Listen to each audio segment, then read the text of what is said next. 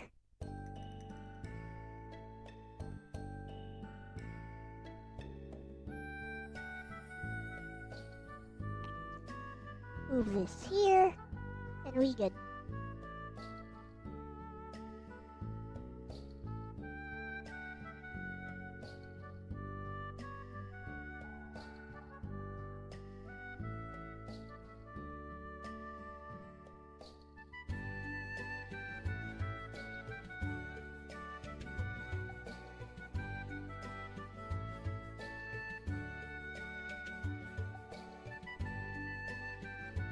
I feel like I have a title screen for this somewhere, but I can't find it.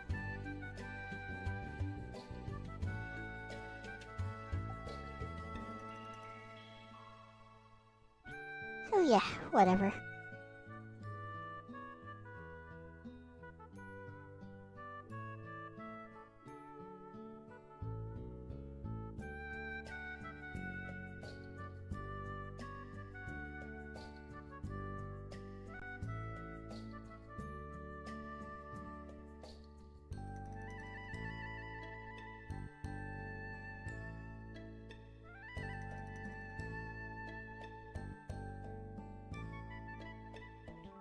This part is fine. It can stay.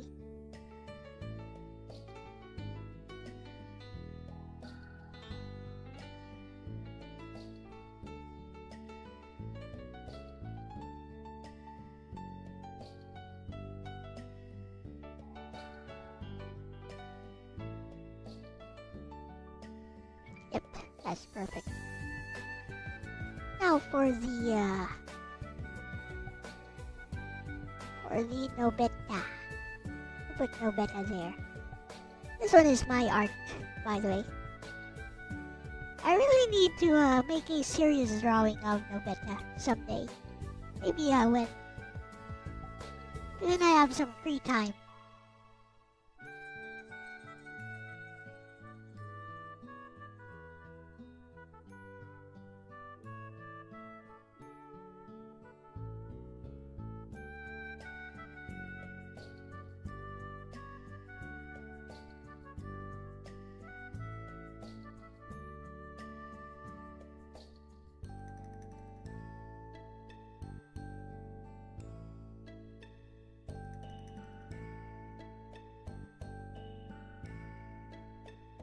Good enough.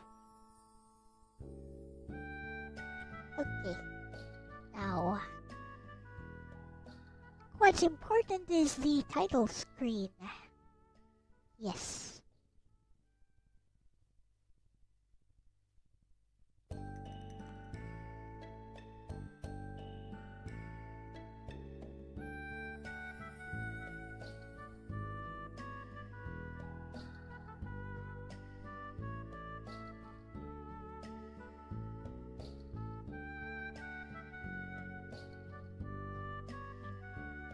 So start with light blue.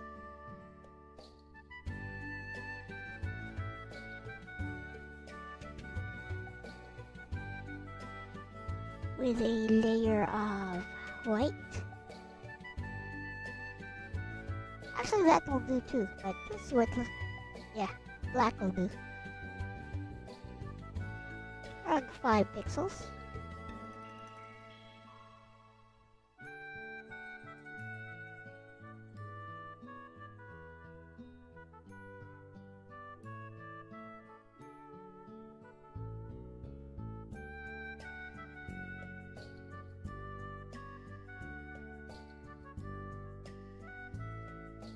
Little beach.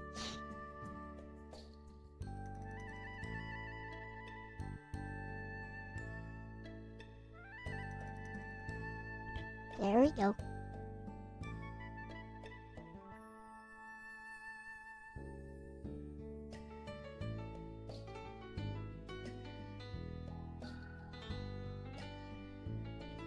There.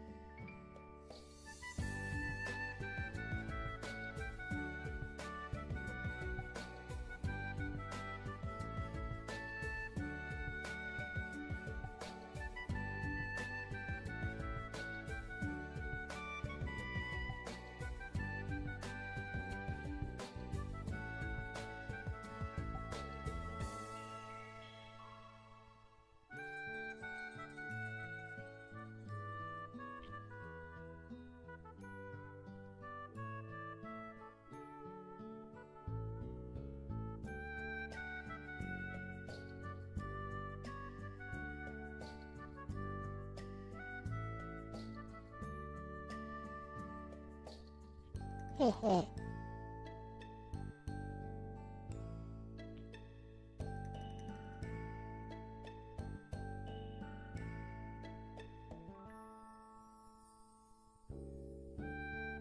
See how it looks. Yep, that'll do.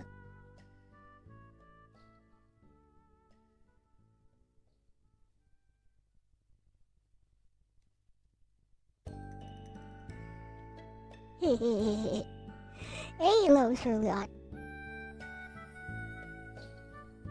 So, the target for today is to sort of rebalance things a bit.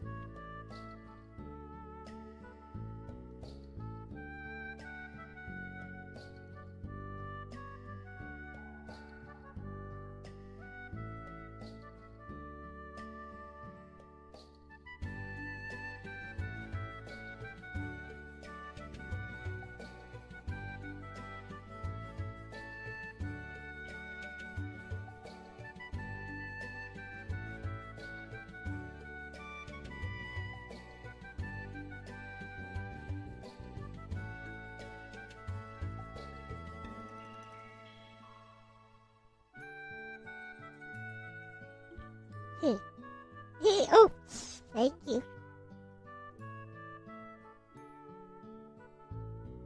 Is that what we call a Freudian slip?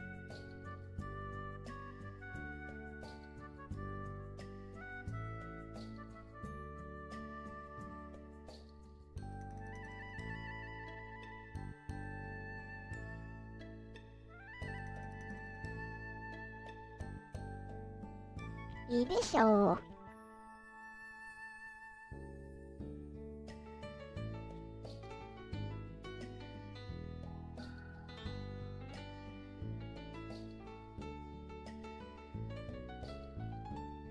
Okay.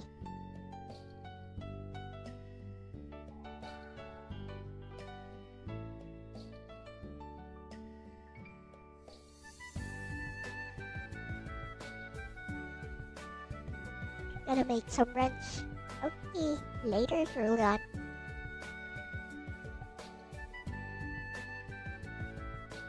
Perhaps I should put, I should put a stroke over this one too.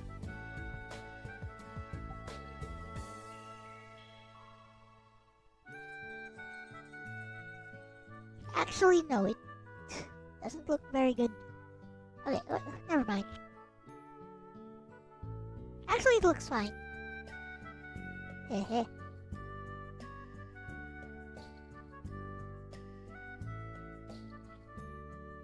Kinda going for that isekai look. You know what? Let's go for it.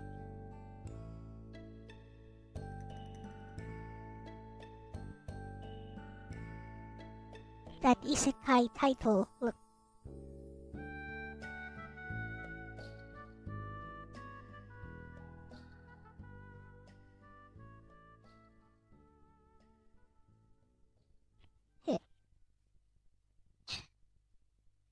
There we go.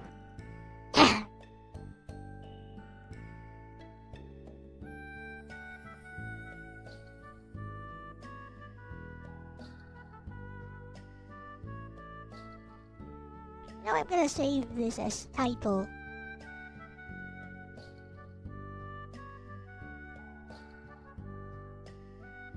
Just in case I want to change it again later. For now, it should be fine.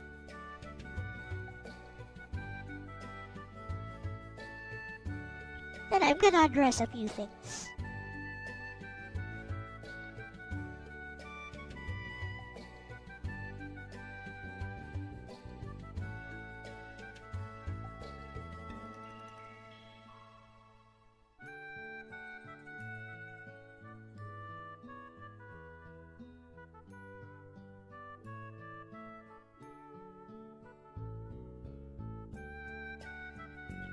Right? Fresh coat of paint, always good.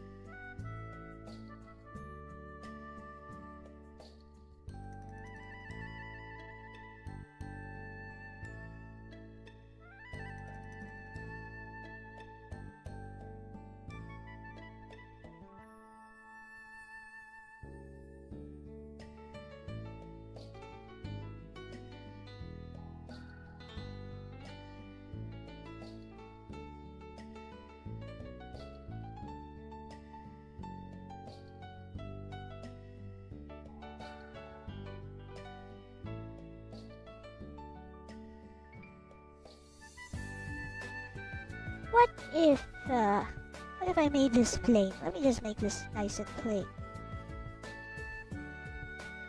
You know how to do this when there's like too much texture there. What you use is the clone stamp tool.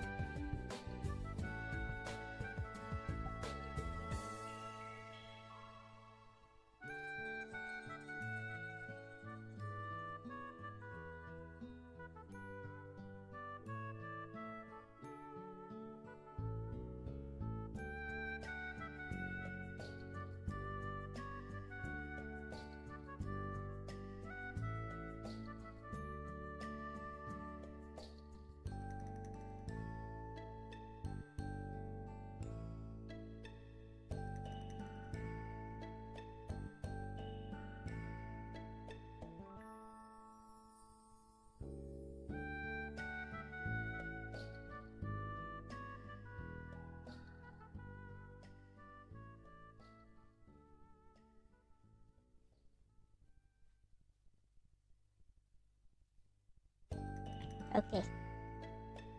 See how it looks in gameplay? Tiny bit.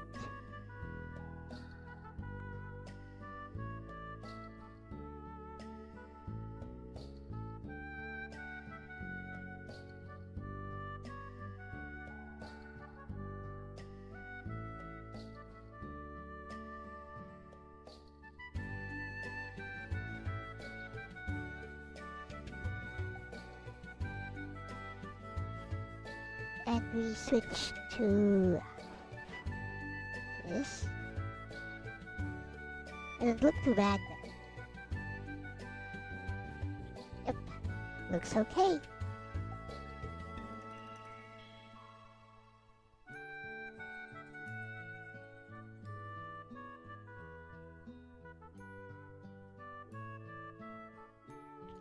Let's check gameplay.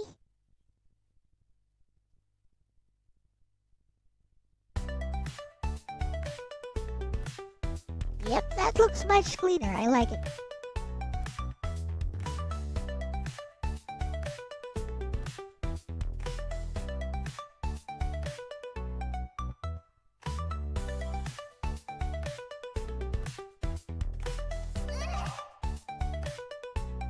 Okay, that's good.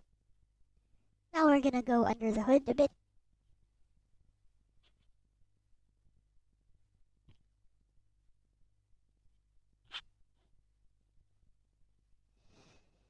And edit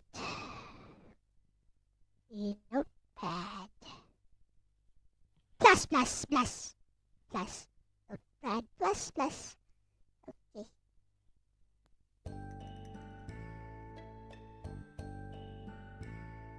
We play Crimson Sunset Skies from Hartonelico. Dun, dun, dun, dun, dun, dun, dun, dun, dun, dun, dun, dun, dun.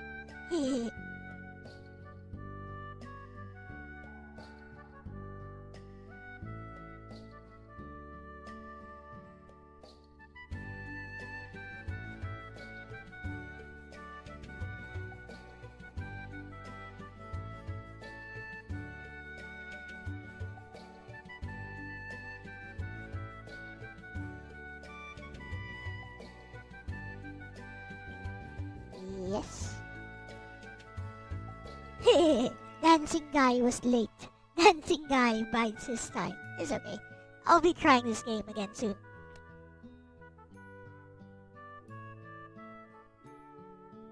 First of all, let's send this to Bestie.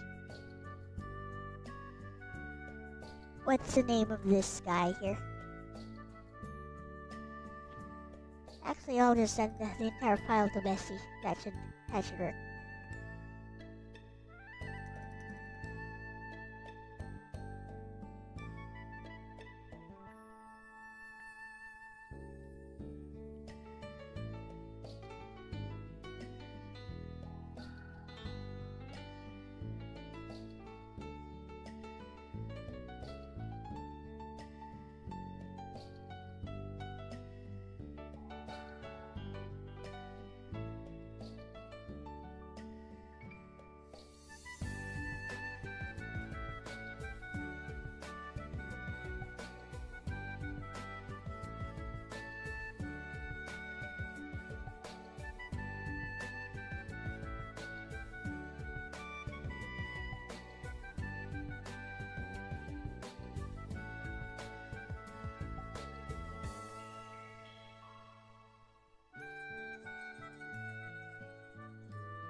Okay.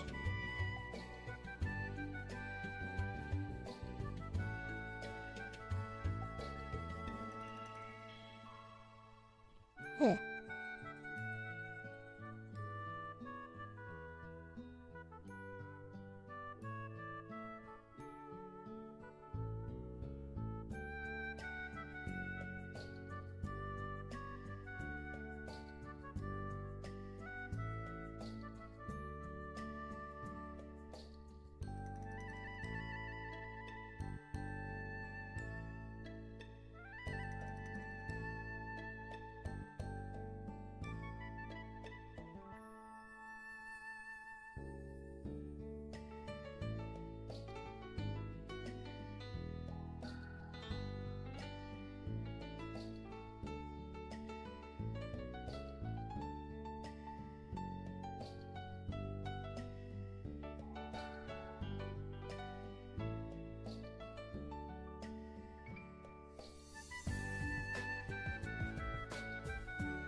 Okay. Enemy. Sensei. Sensei wa doko desu ka?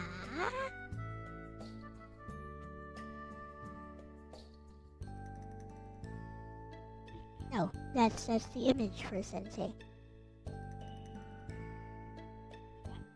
Yeah, we don't have any globals for Sensei. Okay. Daijobu. We got this. Audio. Input handler. Character construction. Constants. Weapon selector. You know what? Let's put it here.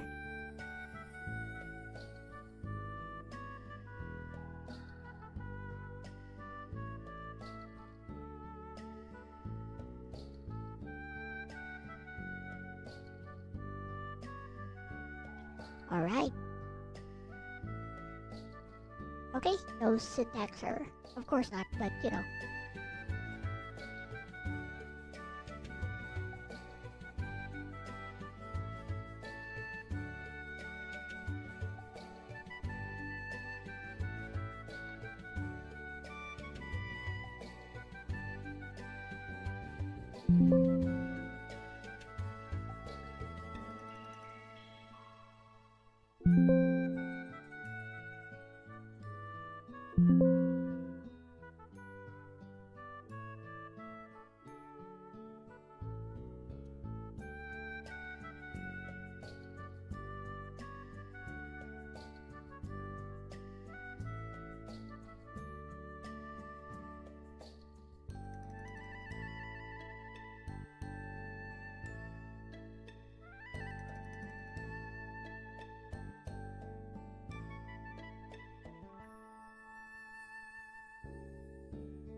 Pretty good.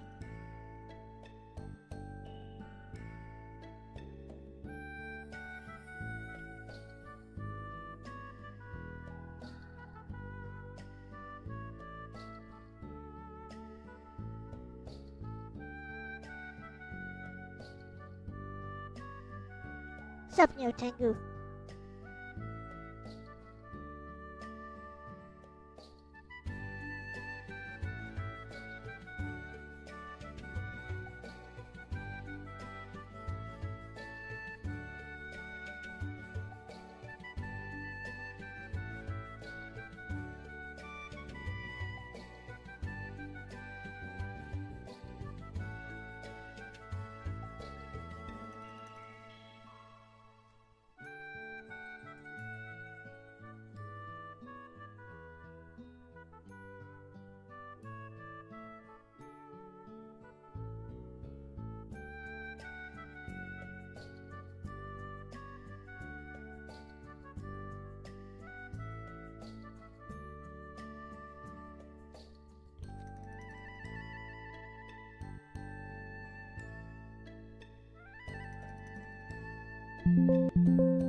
Okay.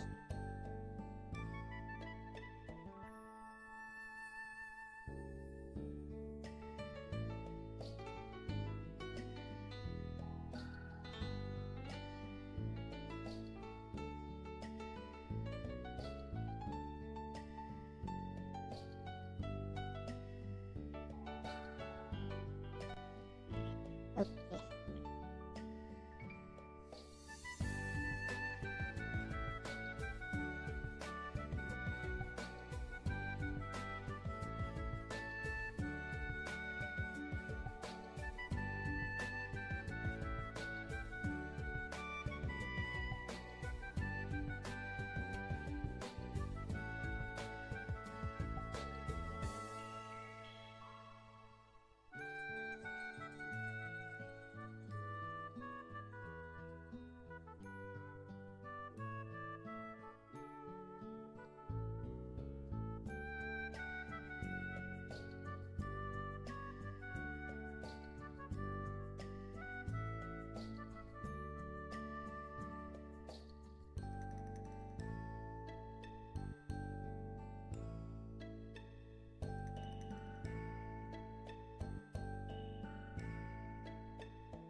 What's up, no Tengu? My cats are sleeping behind me right now.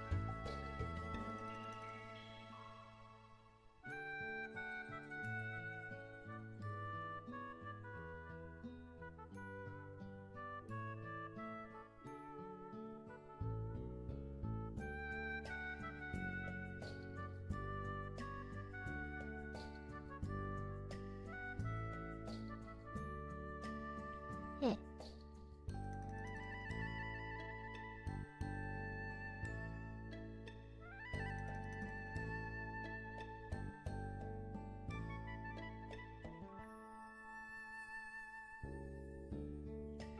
Yeah.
Yeah.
Okay.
He's going okay.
Change this? Really? This looks dangerous, but okay. Bestie says this is okay.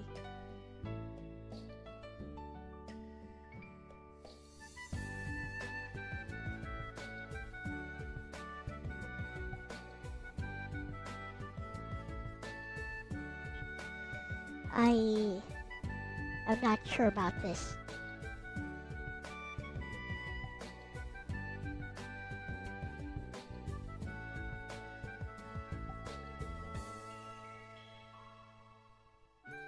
Okay.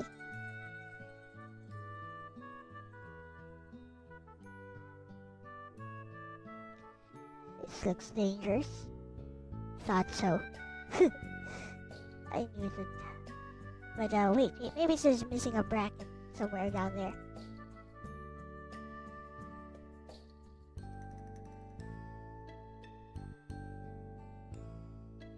Maybe.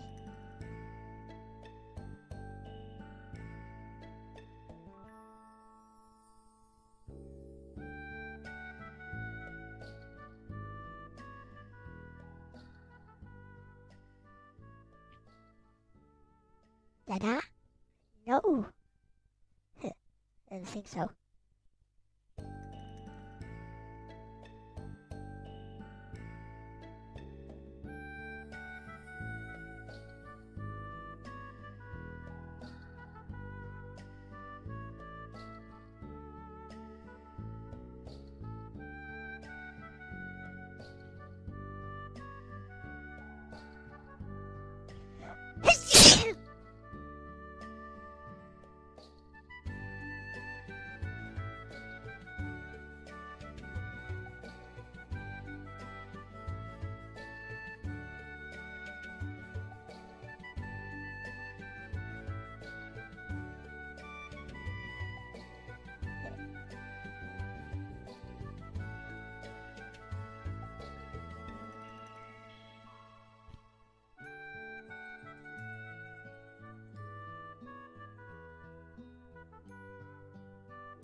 Yes, bless.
Heh.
You're told not to be a bitch.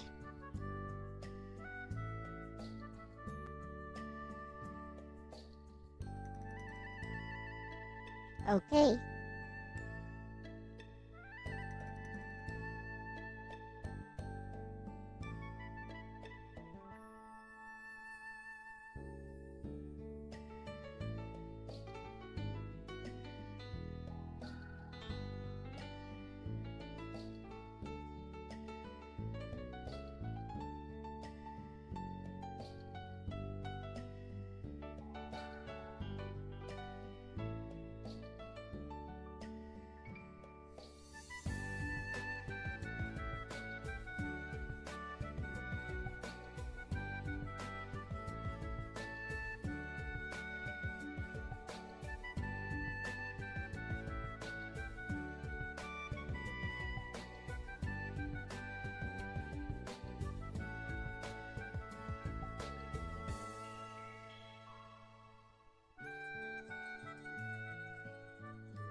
Did that fix things?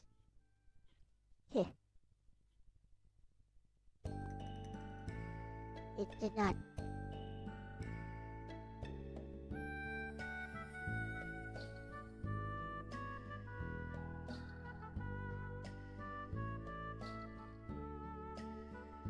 Heh.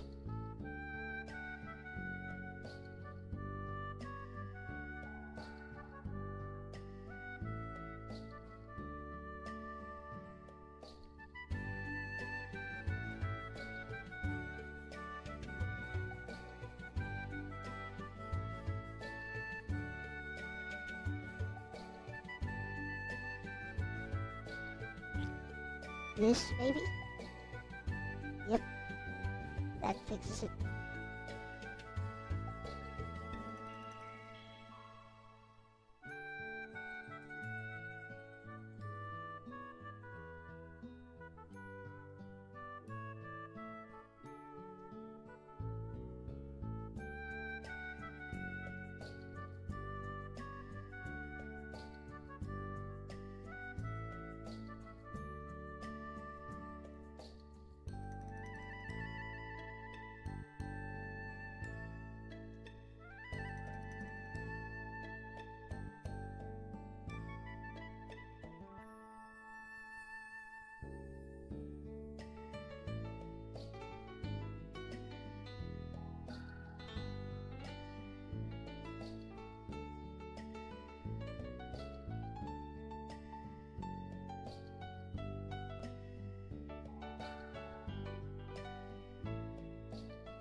Okay.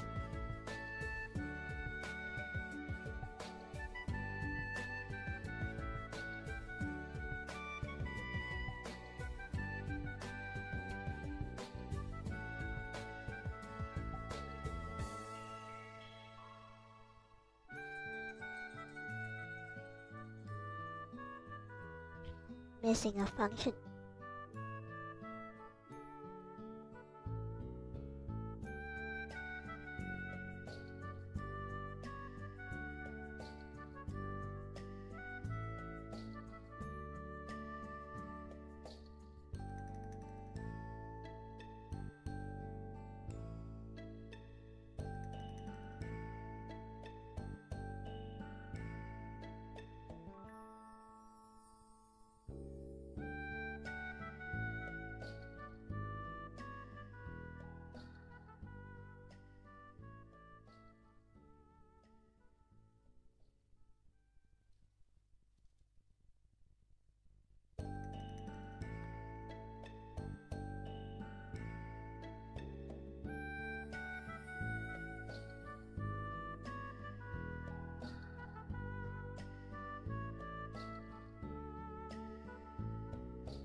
Okay.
There.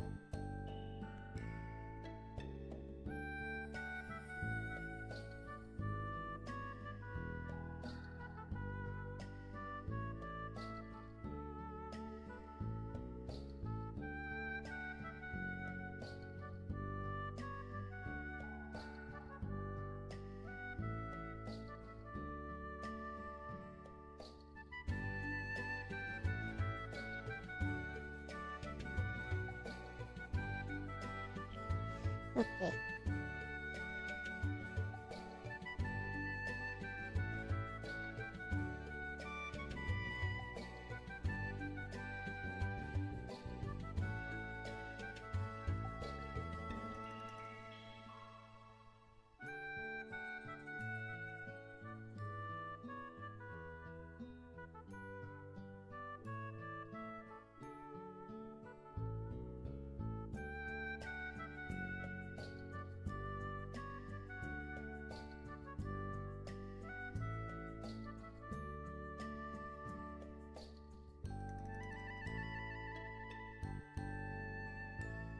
Let's try.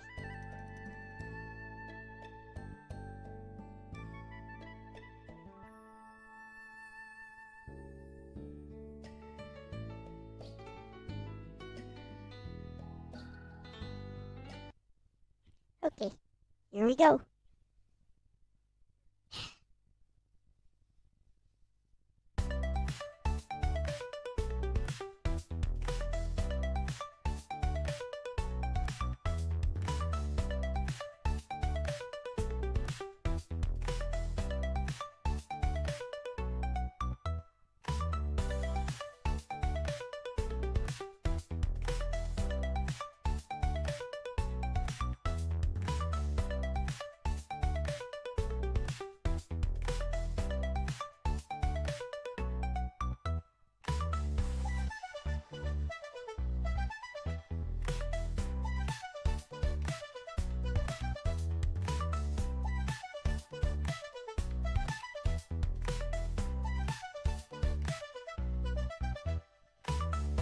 Looks like you broke something.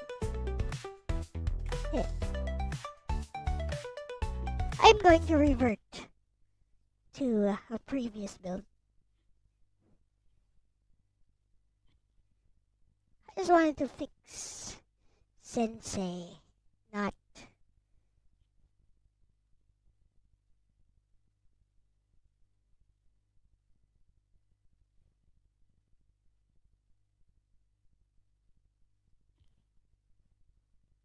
Yep.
we are going back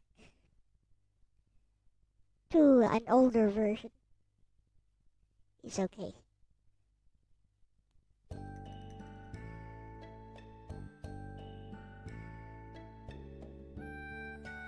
Meanwhile, I know.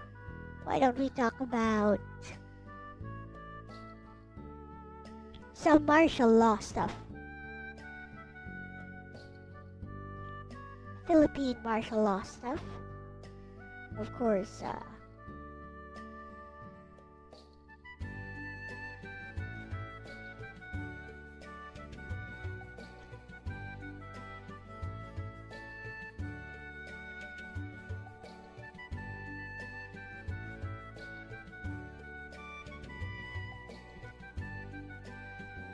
Bestie will read it out for you.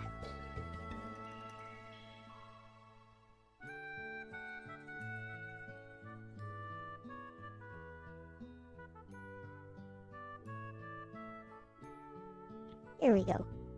Some chill vibes. Maybe a bit heavy, but you know, that be how things go here.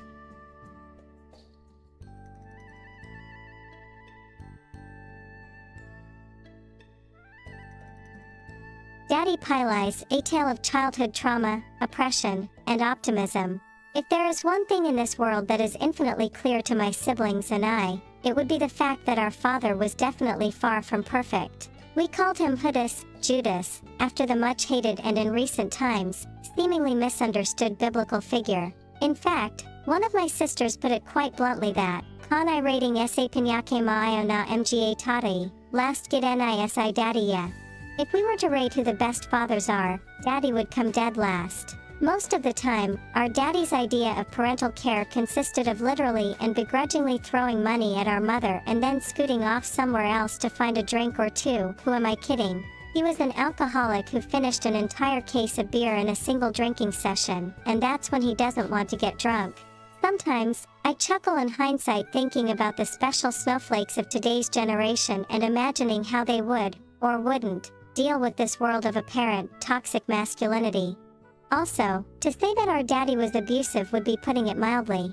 He was the type of father who would physically and verbally hurt us, calling my 3 sisters and I whores, puta, waiting for someone to fornicate with them, in obscene hiliganan. Whenever he was drunk was his normal routine, but sometimes this wasn't enough, and if anybody dared to challenge his authority, that person would be very swiftly met with a hard slap or even a punch to the face followed with a front kick to the gut. Naturally, as someone who always believes in having her say no matter what the consequences, I was a frequent recipient of these little love taps from our daddy Pylais. You might say, he was a firm believer in gender equality as he never discriminated between boys and girls in delivering swift and unrestrained corporal punishment. I'm sure the increasingly progressive-minded youth of today would find him to be quite an ideal role model worthy of emulation. Of course, outside of his family life, Daddy was a man of many skills. For one, despite his small stature, about 5'3" and very thin frame, he was very athletic and could do almost everything from riding a bike to swimming at the level of a certified lifeguard. He was also an actual war hero, a veteran who fought in the rebel army, the same rebel army responsible for keeping the Japanese imperial troops at bay and preventing them from occupying key engagement areas during World War II and buying enough time for the American troops to arrive and rout the enemy. Finally, as a government employee, he was considered the fastest typist in the city with nimble fingers that glide as fast over a mechanical typewriter almost as swiftly as his hands cut through the air to deliver a slap or a punch to his own offspring. At this point, allow me to say that as evil or beyond redemption as you might think our father was, his decidedly aristocratic method of imposing parental discipline was actually quite common during my time. Unfortunately, we did not have the luxury to judge, begrudge, and condemn his actions while writing suicide notes and depression posting on social media. This brings me to the actual story that I wish to share with you all today. I was born in 1955, but our story takes place a little bit less than a decade later at around 1964. I was about 9 years old, born as the second youngest child to a family of 6 children, 2 boys and 4 girls, at least as far as the ones who survived are concerned. I had at least 6 other potential siblings who never made it past their first few days of infancy. If family planning was actually trendy back in those days, our family would have been pretty average middle class considering that both my parents had decent jobs. Daddy was a government employee, as I've already mentioned, and Mama was a schoolteacher. Still, because the prevailing mentality back then was your children are your treasures, it was pretty customary to have a family at least as large as ours, no matter what your economic standing was. We lived in a destitute household within a neighborhood of more affluent mansions called ancestral homes in Molo. The reason our house was located there is because my mother also moonlighted as a caretaker for the House of Acaro, a carriage that carries statues of saints for the annual Semana Santa parade held in plazas all across the Philippines, and it was convenient for her if our house was located there. Still, despite what might seem like a heavily traumatic childhood filled with nothing but aches and pains, my siblings and I, together with my cousins who also lived in the area, found all kinds of ways to amuse ourselves. One of our favorite pastimes was to visit the compartment in the Lazaro family ancestral house of a pair of girls who were about the same age as my younger sister Baby and myself, 8 and 9 respectively. Every afternoon, they'd be watching a TV show with their window open, and my sister and I, together with a few other children from the neighborhood, would climb and hang from the window's metal grills so we could watch too. While this might have been annoying to the owners of the house, they seemed to mostly tolerate it, at least that's what we thought. It's worth noting at this point that having a TV was considered to be a huge luxury back then, even if it was black and white. Hardly anyone had a color TV back then, and the affluent sisters didn't have one either. It happened one day at about 3 p.m. in the afternoon. Baby and I were hanging from the grills as usual together with my cousins Tinding, Messalina, as well as a few other neighborhood kids. I can't remember what show it was exactly, but I do remember that it was an English comedy show, and it was so funny that we were hooting and howling in laughter even as we uncomfortably tried to maintain our grips on the metal grills. At some point the girl's mother, the owner of this particular compartment of the Lazaro ancestral house — ancestral houses were compartmentalized and usually housed multiple families — started warning us to keep quiet or else. Well, you know how it goes. Kids will be kids, and we basically ignored her warnings. We'd run away when she was around and then climb back up again and start guffawing in laughter, even though she came back several times sternly telling us to stop being so loud.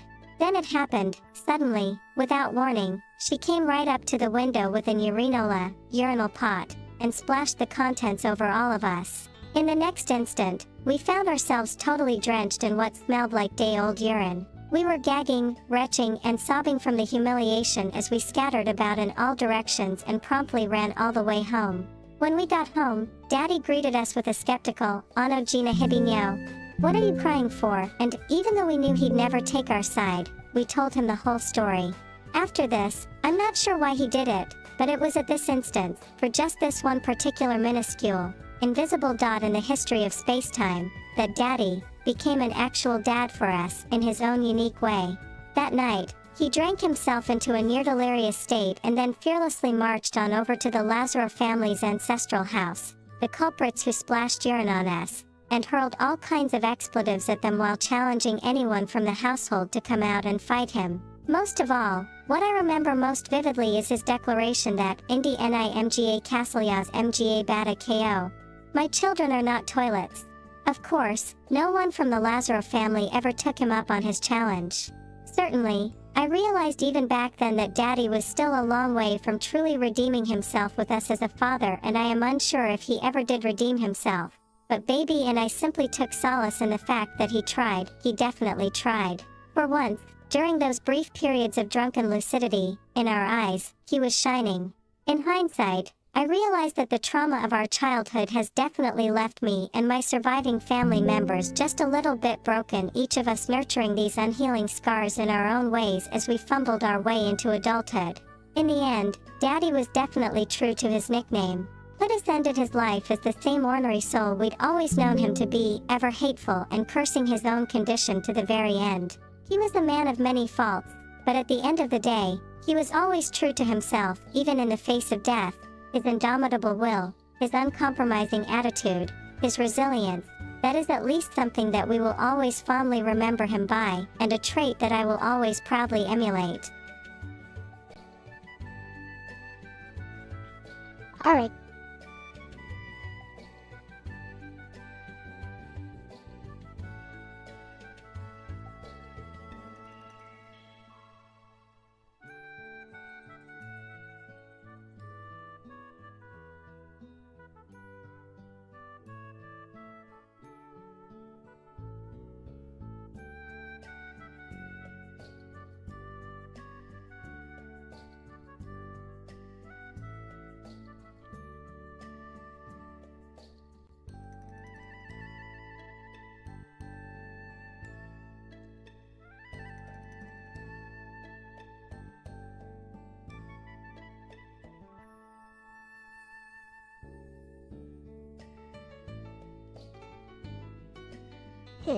You could. Yep, it's my mother's story.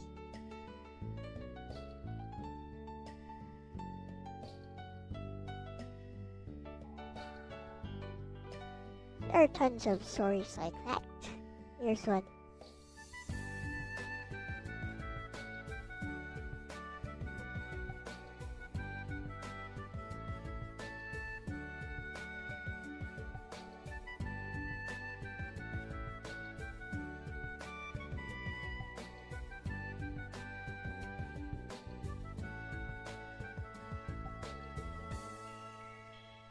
Here's a nice story. This one is inspiring. If, again, a bit heavy.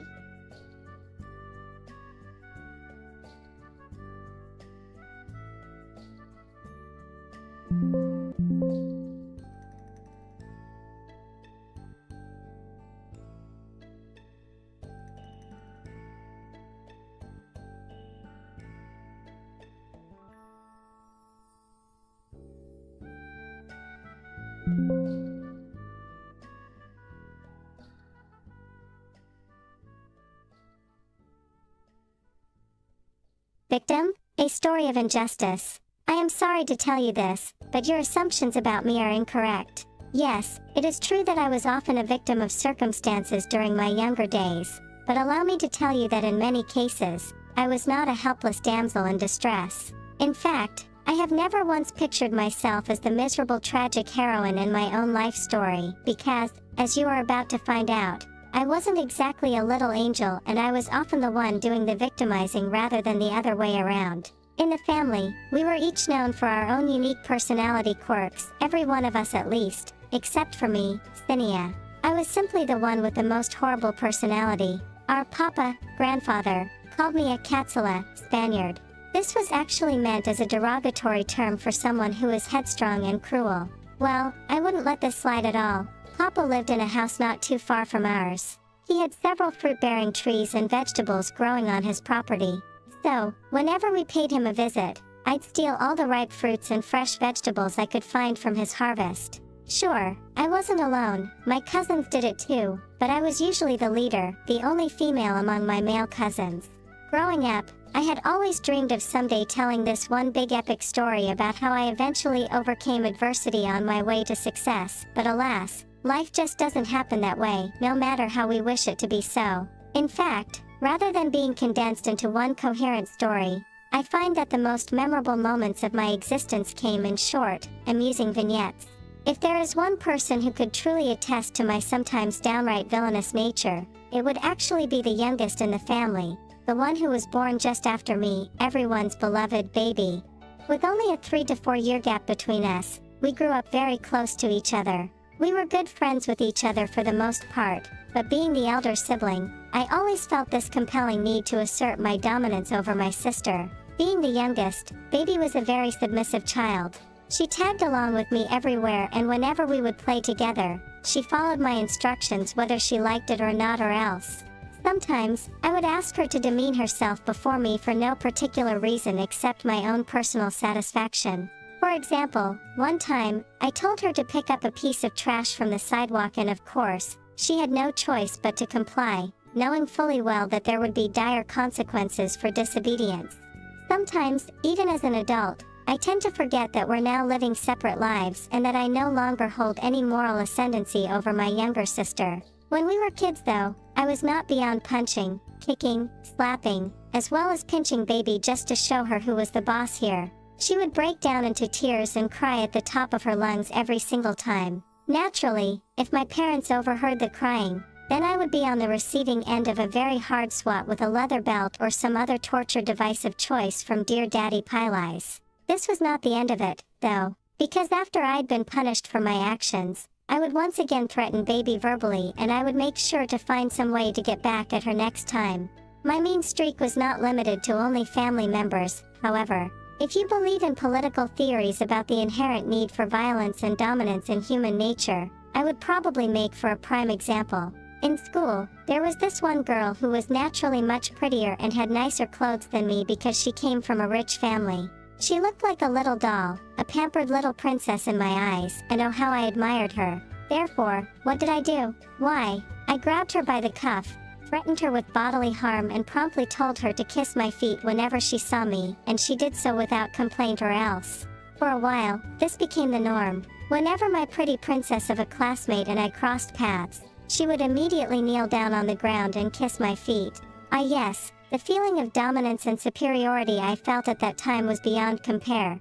Certainly, I was aware that many of my classmates harbored feelings of resentment for me because of what I was doing, but well, far be it for me to be concerned with public opinion. I was a very fast reader in school and so, I was assigned by the teachers to be a tutor for other children who had difficulty reading. I was assigned to my cousin and you might say I took a very Spartan approach. Whenever she had difficulty following my instructions, I would say, "Ka mango mango gid samo, mango gid mango. You're so stupid, extremely stupid," accompanied by a pinch or a slap. My cousin was petrified of me, so I got away with everything. My cousin was quite scared of me so she never told the teachers of my abusive ways. I was never afraid of boys and their so-called natural physical superiority. Feminists take note, I was around when your movement was still called women's liberation. Whenever I got into a fight with one of the boys, I would wait for the teacher to call him up to the blackboard, and then I'd extend my leg and trip him up so he'd actually fall flat on his face with everyone laughing at him. Of course, this meant that I'd be in for a fight after school. I got into many after-school fights with the boys. I fought back but lost most of them, but it's okay. I played the victim card afterwards and told my mother, who was a teacher in my school, about how I'd been unfairly beaten up. I always got the last laugh in the end. My enemies hated me but then they'd be afraid to get in a fight with me again. I was called the La Paborita Bata Ka Maestra. The favorite, the teacher's daughter. If you think I'm exaggerating, back when I was in grade 2, there was a secret vote as to who was the star of the class, or the person with the most friends. We were about 35 to 40 students in one class and I was actually dead last. This wasn't public, by the way. I found out because my mother was our advisor and she told me about what a horrible person I was for having no friends and having the worst attitude. Outside of school, I was definitely quite mischievous as well. Coming from a poor family, I often looked upon the things that rich people had with eyes of pure envy, quite natural, I believe. So, whenever I came across a nice-looking car, I would make sure to grab the nearest metal soda bottle cap and scratch the surface of the car's paint quite deeply and thoroughly, sometimes leaving a doodle or two in the process. Having a door chime was also another mark of opulence back in those days. We didn't have our own door chime, so I thought it only fair to press every single door chime I came across on the way to and from school, and run while laughing all the way. Back when I was 10 to 11 years old, our neighbors had this very cute 3-year-old baby. She was a precious little thing, quite pudgy, sparkling eyes, and very fair white skin. We were good friends with their family, but they were rich. So, I would often poke the baby in the eye, yank her arm hard, and pinch her hard just because I found her so cute, which of course, would make her cry. I found the sound of her cries quite delightful. I was never ever caught, by the way. I know how to make a quick escape. As far back as I can remember, I'd always been talented at oration, declamation, dancing and other performance arts. This is why I was chosen as the conductor to lead the national anthem at school. I was quite the perfectionist and so, during practice, I would hit and pinch my other classmates who didn't live up to my standards. I remember one teacher telling me bluntly that, "Ayaba, wala ka gid kajagad kay Cynthia, kan ano ka nami nami say magilang emo balaskadi gid kaya." Oh my, you don't take up after Cynthia at all. Your elder sister is so good while you are the complete opposite. But then I'd hold my hand up to her and promptly reply, Ti mem tudlo ta gani wala ga toyalapong tana wabala ho. Ti amo man na. Indi man kami perhas tanan na magalutad. Well ma'am, even our fingers line up, so that's how it is. Not all of us siblings are the same. This would reach my parents, of course, and I'd get a scolding from Cynthia and my parents, which I resented greatly because they never even took the time to hear me out and listen to my side of the story. By far, one of the most unforgettable things that I'd ever done would be back in grade 6. One of the boys knew that I had a crush on one of my classmates, so he started teasing me endlessly about it, all within earshot of my crush. So, I chased him down and then pushed him hard with all my strength, which caused him to stumble onto one of the blackboards, causing it to come crashing down. The noise was enough to wake the school principal, who was asleep at that time. We were summoned to the principal's office where my mother was waiting, being a teacher. I was told to ask forgiveness from my classmate, but I refused. Both my mother and the principal were astonished and asked me why, to which I said, Ti mam kon ika man bai. Isa ka ka baba hi hamalon ko na ika pa ga lagas sa lalake. Ti ano man badiagon mo by ma'am. Ma'am, what if it was you? You are a woman and someone tells you that you're the one chasing a man? How would you feel? My mother admonished me for talking back at the principal, but inwardly, she was laughing because she told the entire story to my family at mealtime and everyone had a good laugh at my expense. I won't lie, I definitely wasn't the most pleasant person back then, and the truth is that I don't actually regret many of the things that I did. I will not ask forgiveness for the things I've done. It's a pointless act after all. As I grew older though, as my quality of life improved, I came to understand what it felt like from that other side of the fence, so to speak. When my husband bought me my own car, for example, a brand new red Mitsubishi Lancer, I always made sure to take the best care of it, and I would be absolutely livid whenever some street kids so much as knocked on the window whenever they passed by. Back when my legs still served me well, I would be very quick to chase down the neighborhood kids who loved to play with our house buzzer, one of the things that I loved to do myself as a child. To end on an amusing note, I was quite insecure when I was a teenager, and so I'd often mask this by putting on makeup and walking around with my head held up high whenever I passed through our neighborhood. This elicited quite a few hateful, and perhaps envious glances from everyone who'd say, Batano ho, da asai sino de tagaya ka kalyabihan ba. Well, look at that. She acts so important as if she's the owner of this place.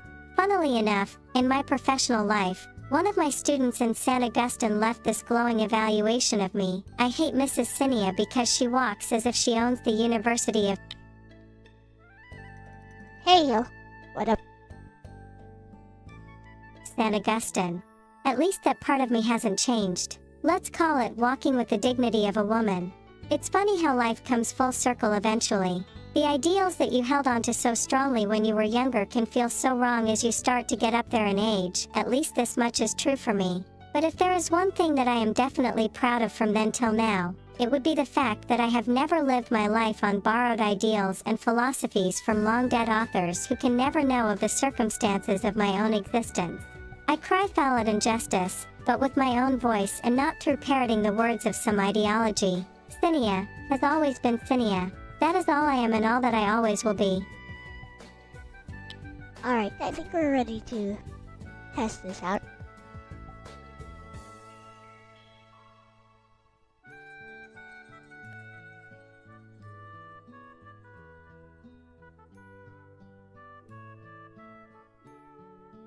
Spawn Sensei in around 30 seconds.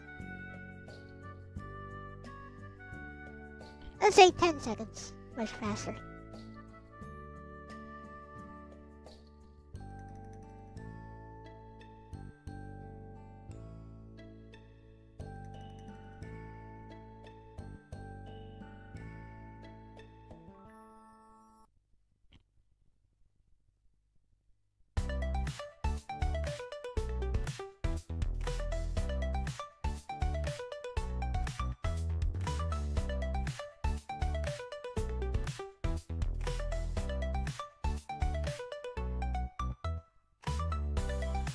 Wait a minute.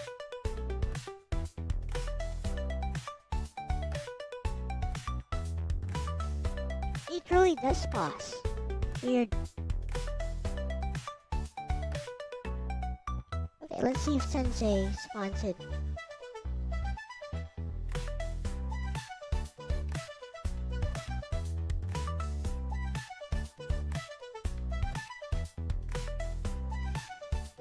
Okay. Still something wrong. Hey, reverse, revert. Revert again.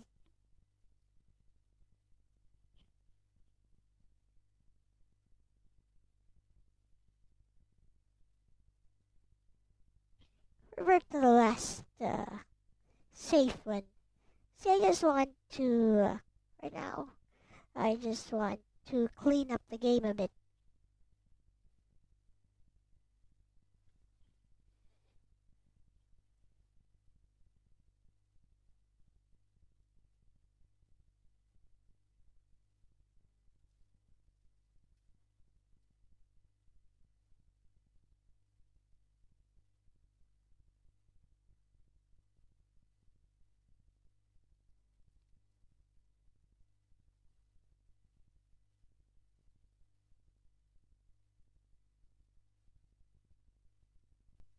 Nice, Loli.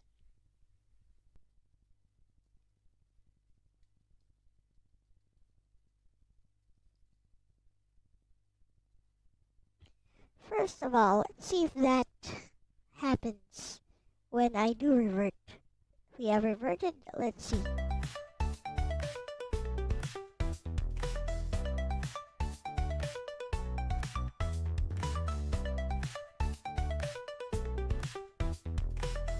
It works perfectly now, so yep, that's good.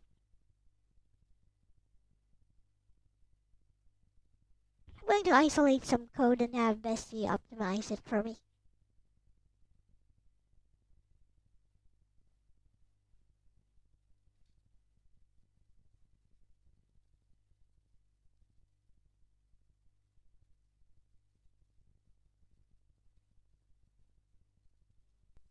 Nice, Loli.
Okay.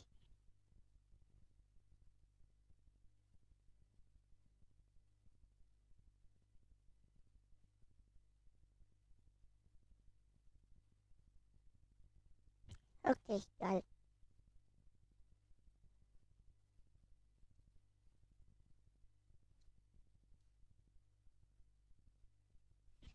Now we go to globals. Oh, forgot to change to the code again. Wow, fixing this problem has been quite a problem. Anyways.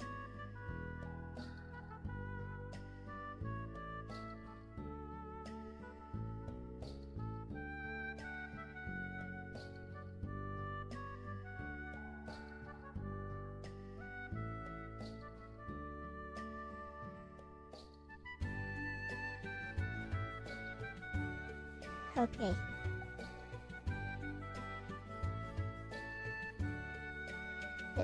This area here, options Screen sprite process.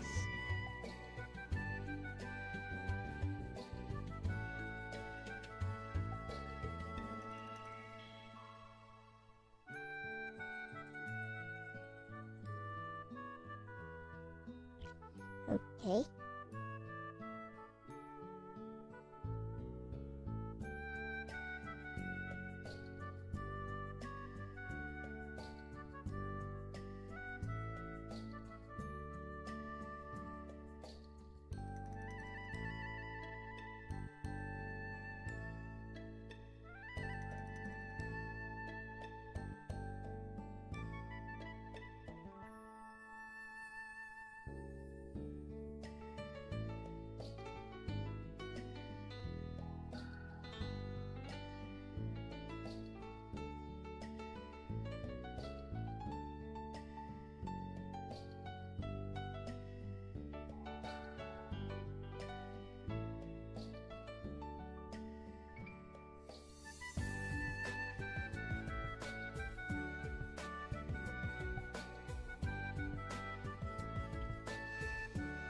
Okay, ready to give this another try.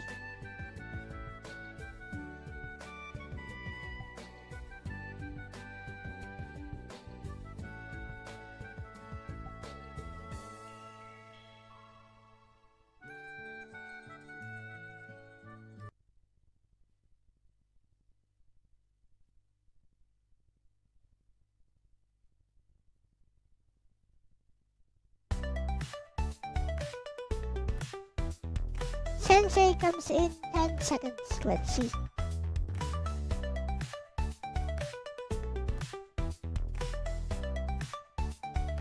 After this, we want to change the time gate for the enemies.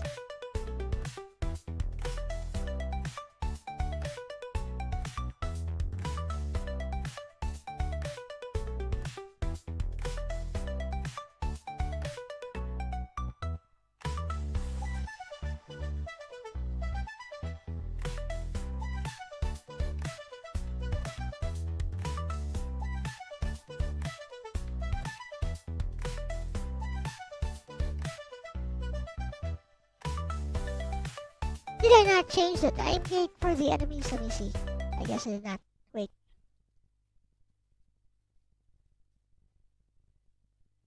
Heh. 180. I ain't waiting 180. Heh. Here we go. 10 seconds.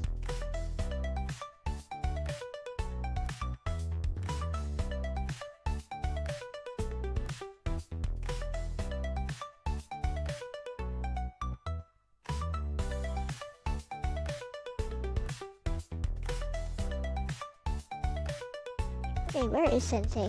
Oh, there he is.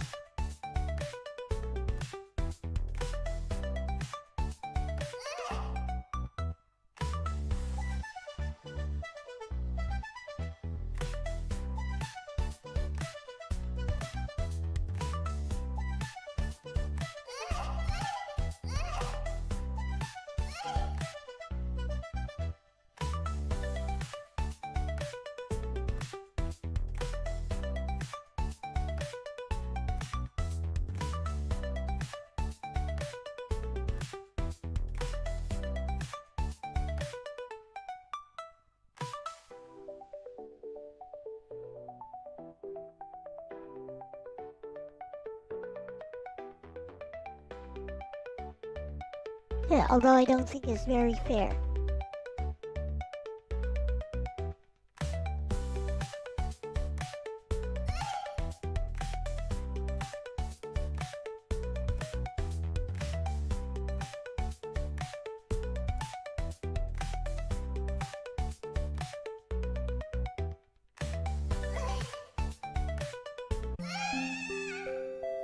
Okay. Whew. Okay. So, Sensei appears 180, I guess. Alright.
We're gonna change the spawn wave.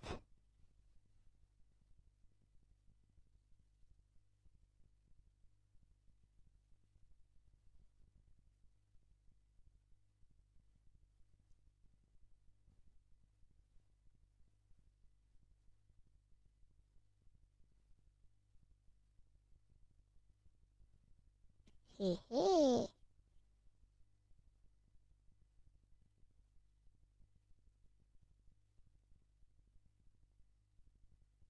Alright, let's try.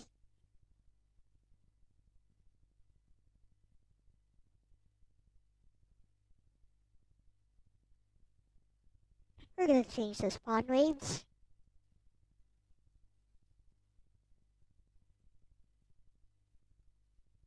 Also gonna change BGM.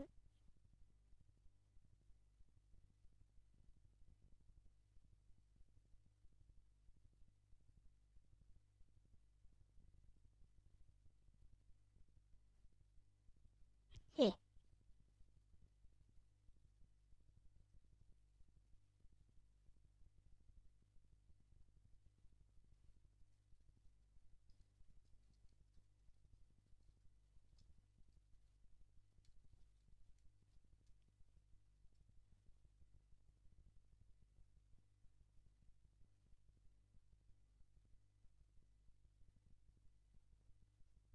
Time for some musical drama.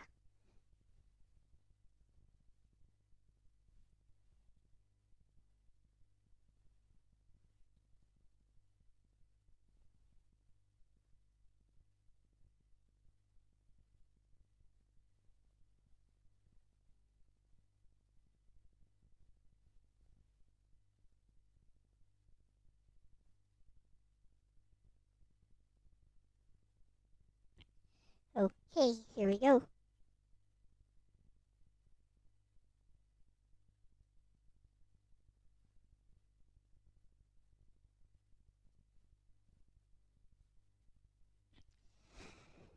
New version. For real. For real. I'm gonna do like a full playthrough. For real. Here we go.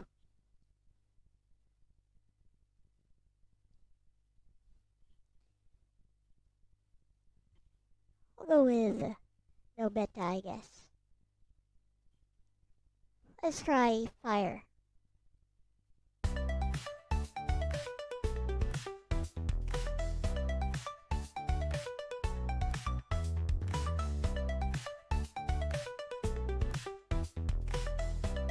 You guys like a new beach background? I cleaned it up a bit.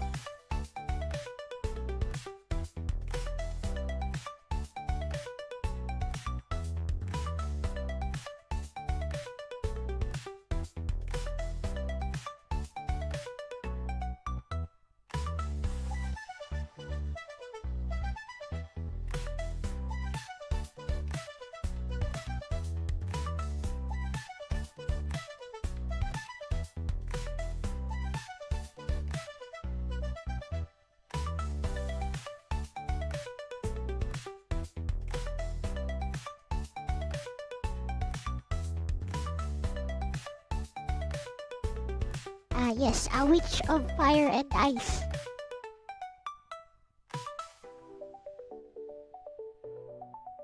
She is hot and cold.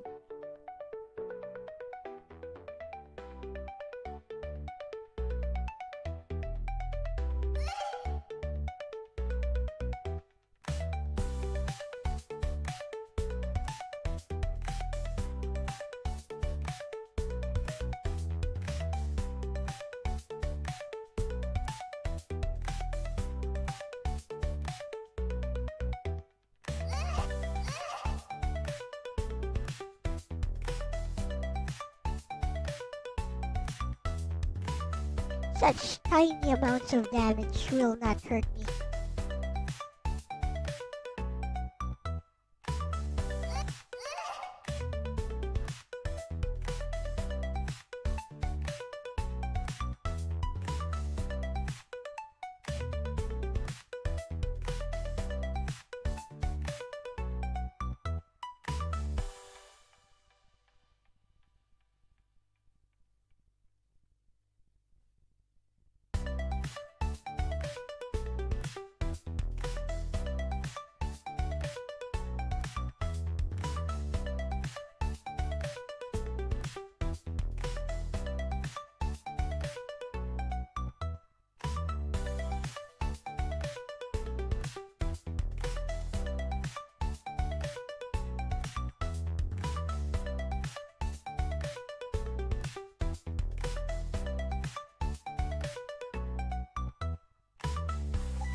the next thing to be fixed is LCX.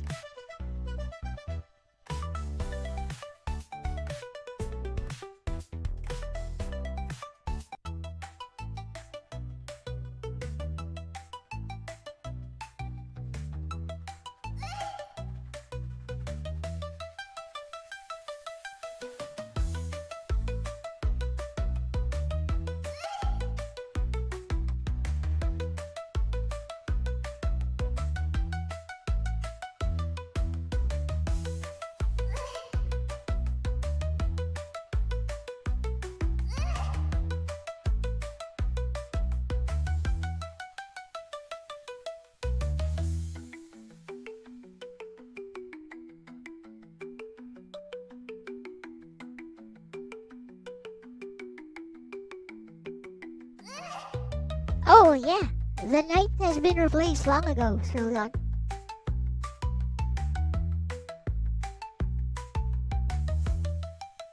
You haven't tried the game in a while? It's completely new now.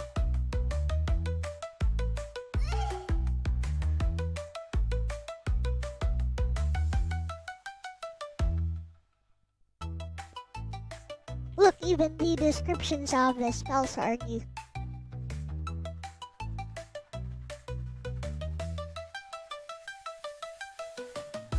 Oh, you should try the latest stable version then. Although maybe wait until I finish this stream. Yeah, just wait until I finish this stream.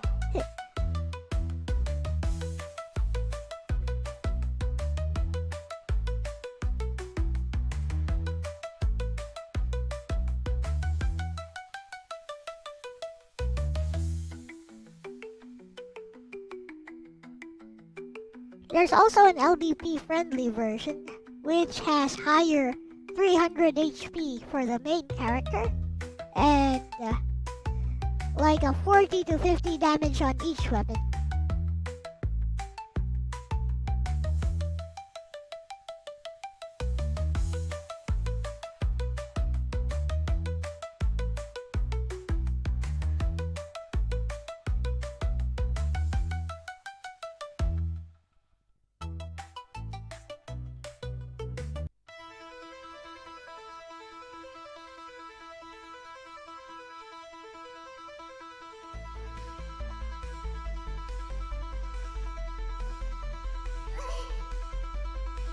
Yeah.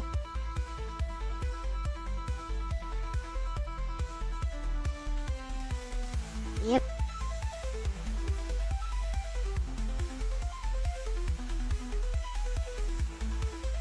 There's also a sub-boss that appears.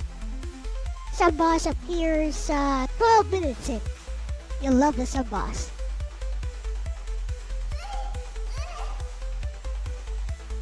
Yep. Just tank the damage.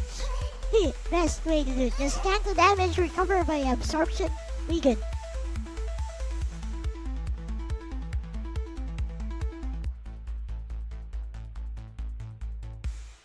Need to change how the XP gain works.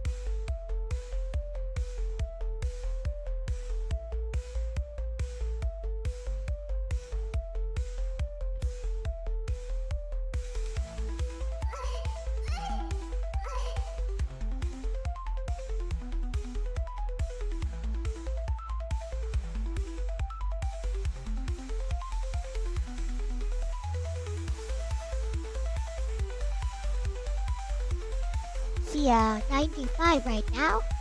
Now it's 101. Absorption very good. And now it's 110. Easy. Yeah.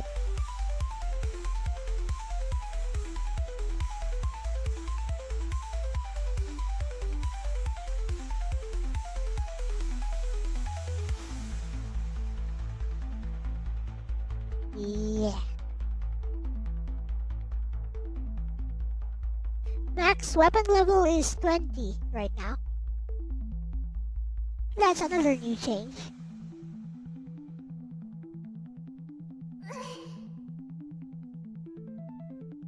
Yeah, you'll need absorption for when you get into 16 minutes into the game, but I changed that a bit now.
Yep.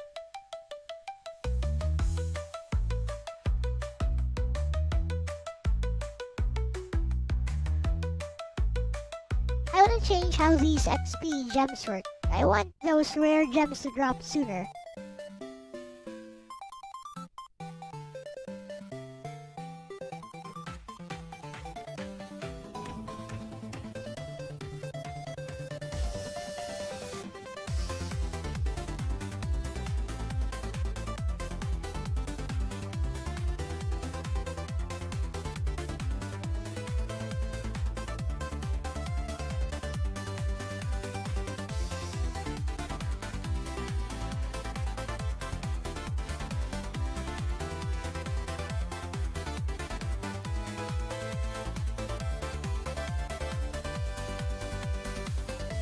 Right now, we're just adding polish to the game.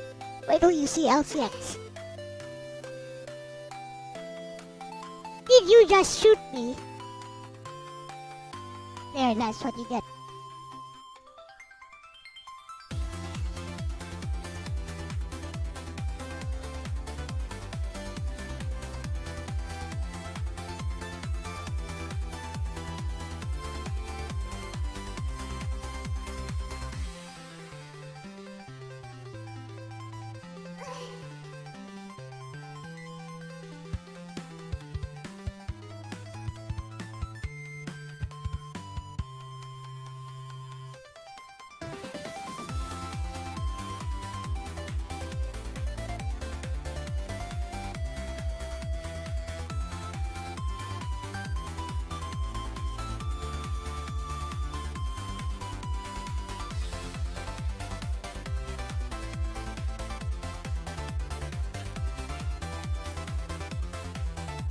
A lucky shining.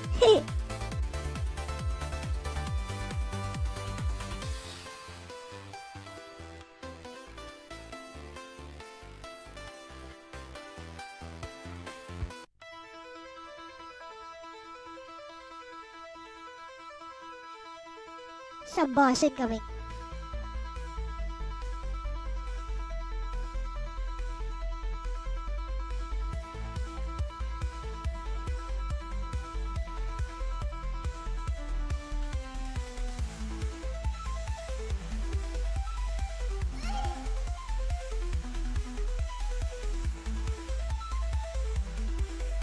Well, they're getting more accurate.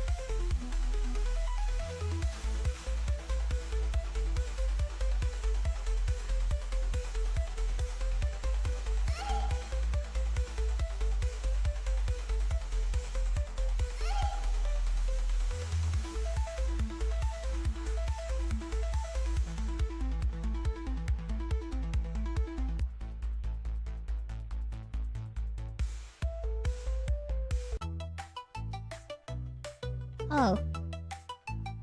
Here is a boss.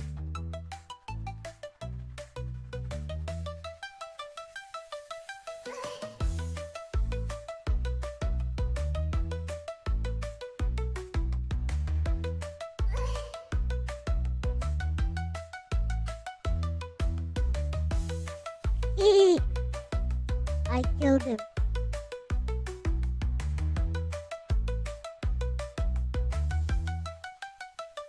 With wind. Probably a bad idea. I could have used the experience points, but whatever.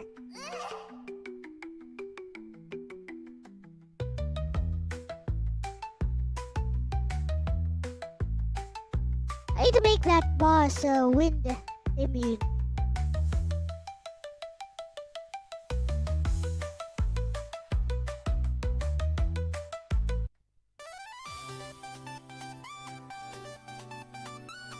At least no performance issues now.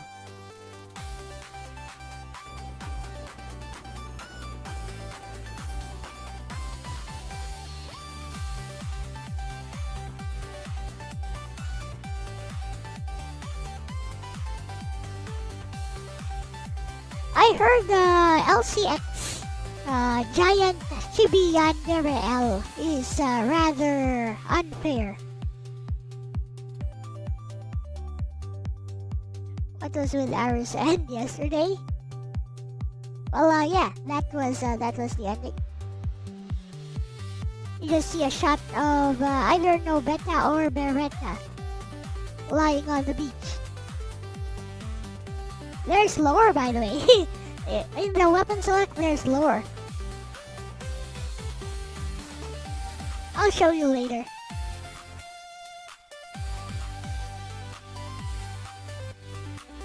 Oh yeah, he was having frame problems. That's because of Sensei.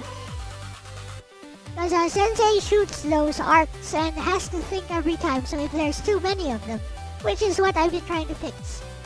There's too many of them, it starts to bog down the game.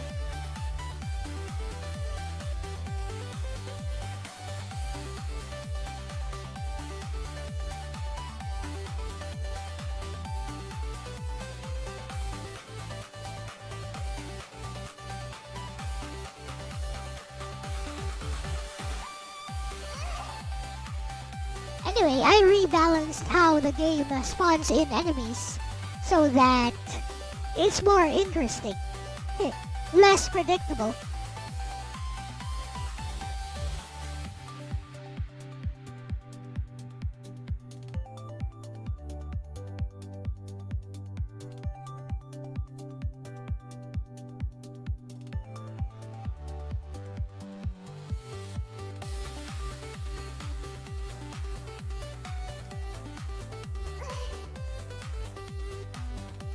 Ouch, those shooters.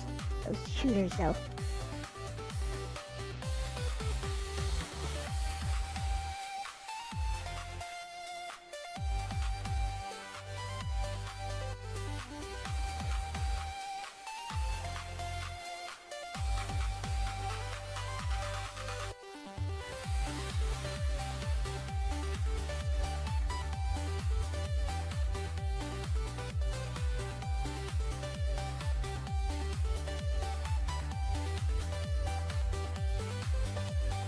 Oh yeah, the lightning. Maybe I should upgrade my lightning.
Alright.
Boss is coming.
Okay, here she comes. Here she comes.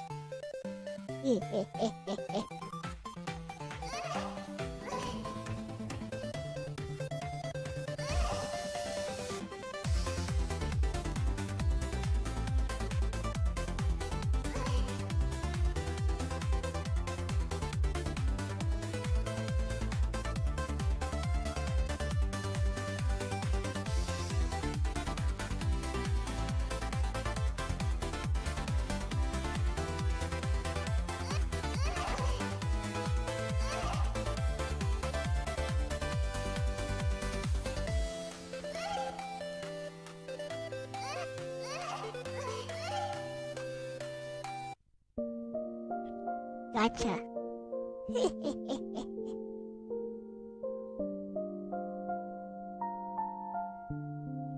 I beat it.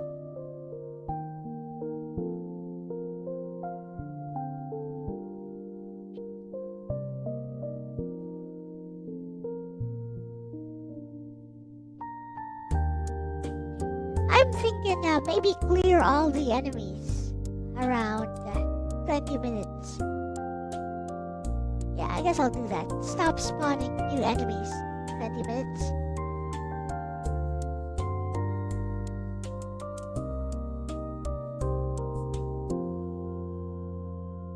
Alright.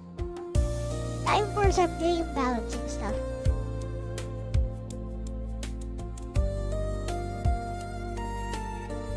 I'll just leave no beta there.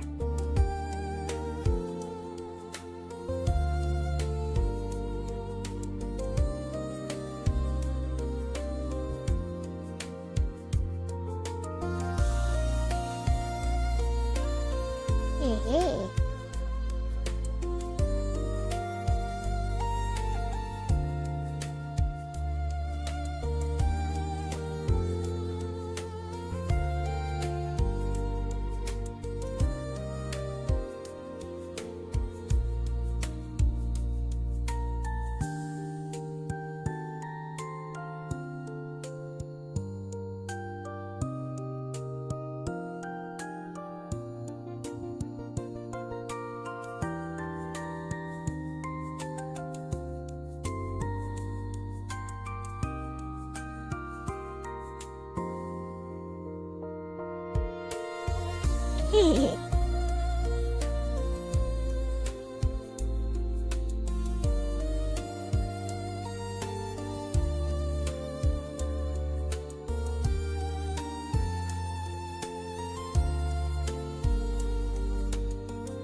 Okay.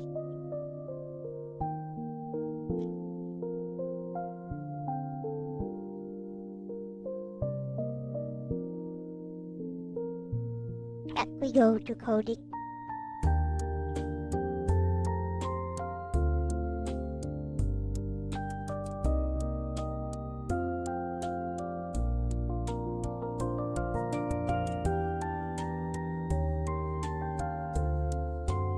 That was fun though. What do you guys think of this loop? I think it's a lot more fair. It's a lot more fun.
Yep.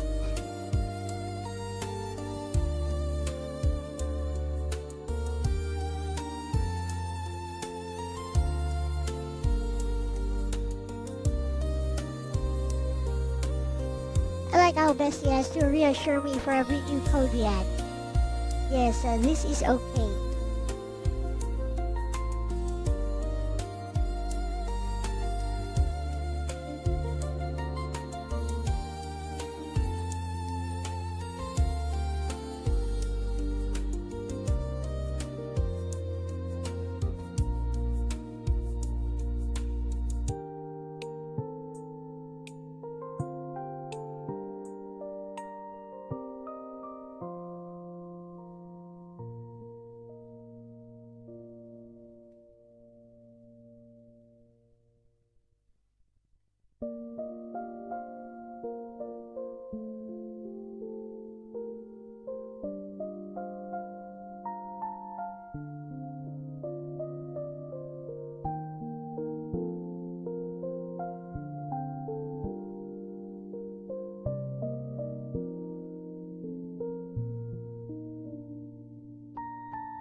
After this, I'll give it another try.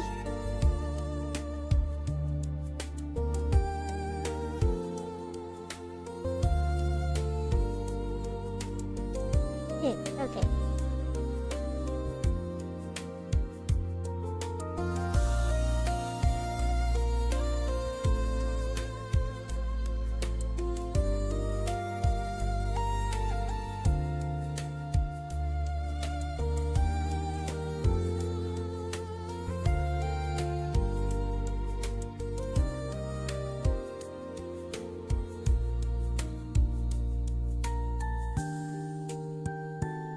Okay.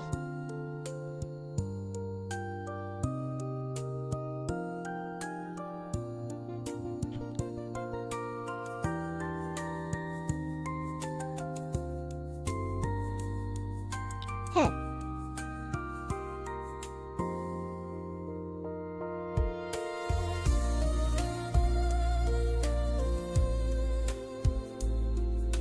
First, I'll despawn elite wardens.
Boss gate.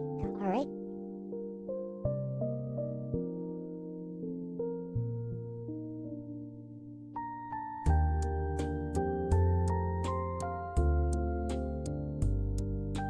Okay.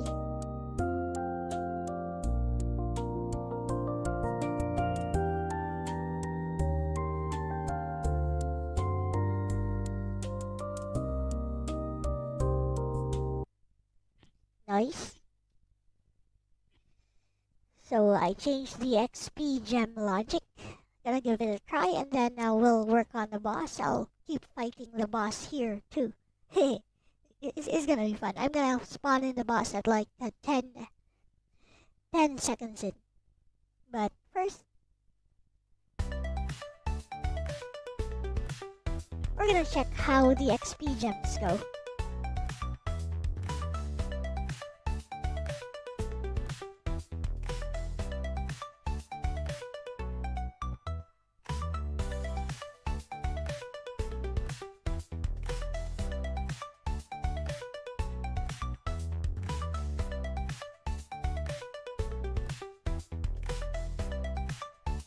By the way, you guys, well, some of you guys know that person who used to commission me and then suddenly started insulting me because he doesn't like AI. He's been sending me like insulting emails left and right.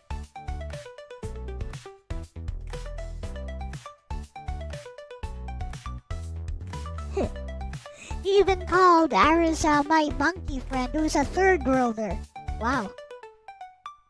Third worlder. I'm not a third worlder. Wow. Racism much.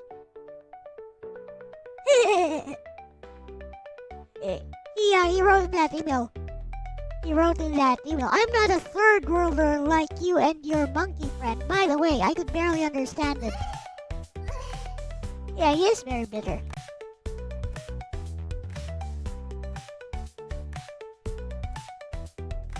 Sorry to hear that. It's fine. I mean, if I ever get my hands on him, he'll be very sorry.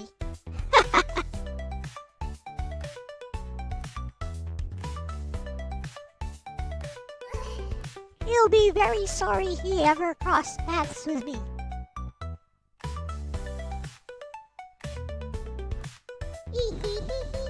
Why is this guy so obsessed? Because he's crazy. That's the only explanation I can think of.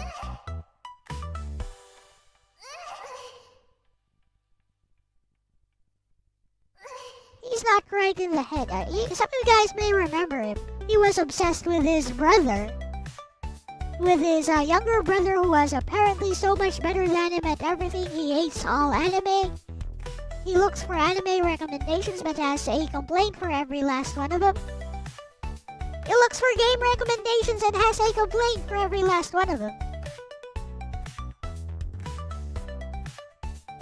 And he's obsessed with praising his younger brother who was so much better than him. By the way, his brother died for some reason, and apparently he's quite traumatized about Persona 3 because of his brother, so you guys put 2 and 2 together, how that works. Evokers. You know, evokers.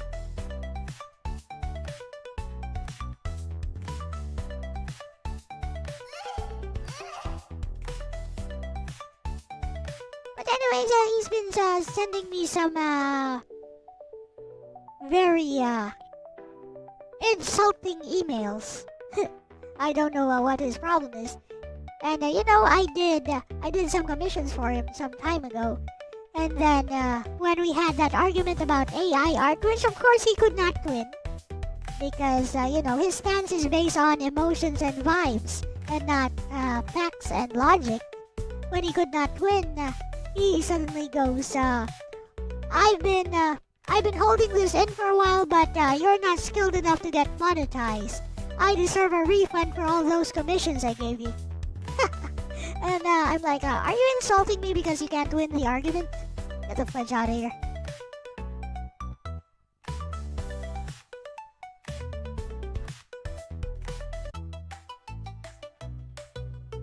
Yep.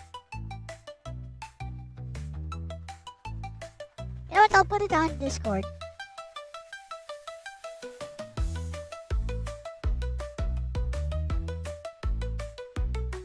So his main argument is from another guy on YouTube because he has no opinion on his own. So his main argument against AI is just from some influencer on YouTube who's like, his main argument went like this.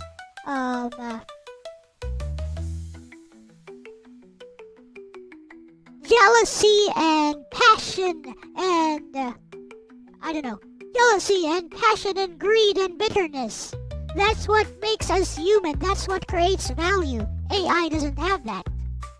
And, you know, my response was, actually, value is derived from utility. And it has nothing to do with all those things. So, that completely dismantles the entire argument. And, he wants me to watch this whole 30-minute video. And I'm like, I already dismantled the entire argument.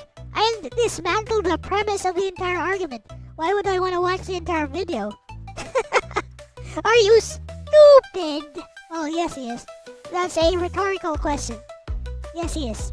And then he sent me this email. Oh, without using AI, convince me why Mega Man X is not a communist. I'm like, oh, why do I have to even talk to this guy? I just block him. And he called my FF6 video filibustering. By the way, totally misspelled the word. It's filibuster. F-I-L-I-B-U-S-T-E-R. Not F-I-L-L-A-B-U-S-T-E-R. That's a child's misspelling of filibuster. Also, to call my FF6 video filibustering. And he calls it word salad. There's no word salad there. It's very clear, actually. It's very clear how I articulate my points with very simple words that anyone can understand. I'm gonna play it after this, actually, so you guys can listen.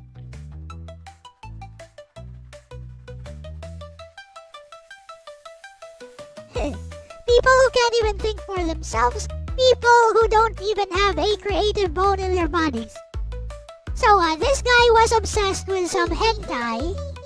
this guy was obsessed with some hentai anime character and wanted to create a fanfic for this hentai anime character whom he apparently fell in love with. I'm like, okay, that's fine. And then he says he's never created, he's never written anything in his entire life. And I'm like, okay, just write down a rough draft. I'll help you out. Write down a rough draft and I'll help you to clean it up. But you need to get that first draft out of the way first. But instead of sitting down and actually writing stuff, he does all this research about the anime. He takes out all these fan subs about the anime. He starts analyzing it. He starts cross-referencing it, and he wants to be super true to the Japanese culture. I tell you, this guy's a loony bird. This guy's cray cray. Yes, of course you do. Throw on.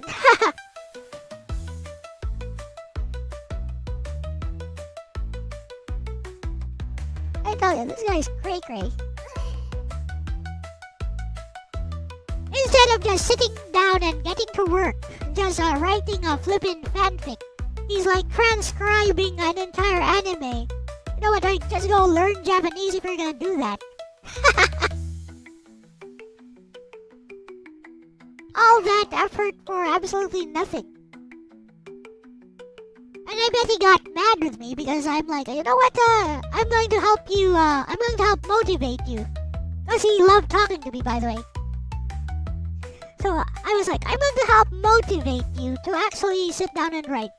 Give me a rough draft or I'll just stop talking to you right now.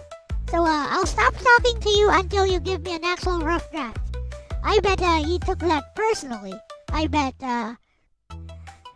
because, he has to project a certain image. Now that I've called him out on it, now that he can no longer hide behind whatever image he's trying to project, now that he's actually being forced to confront the fact that he probably can't write, now he takes it out on me.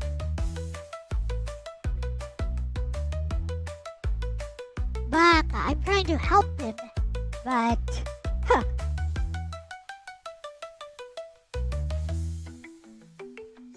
Okay. By the way, the rare gems are still not coming out.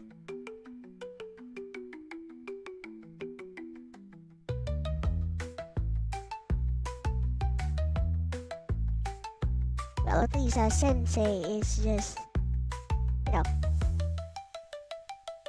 really much of a threat anymore.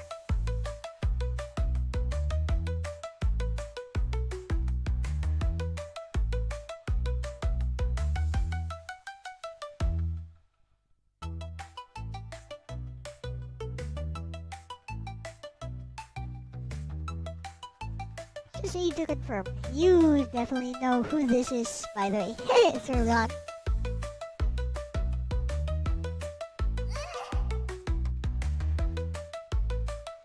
Oh yes, this guy was also obsessed with Saya no Uta, but the American comic version of Saya no Uta, also with Ruby.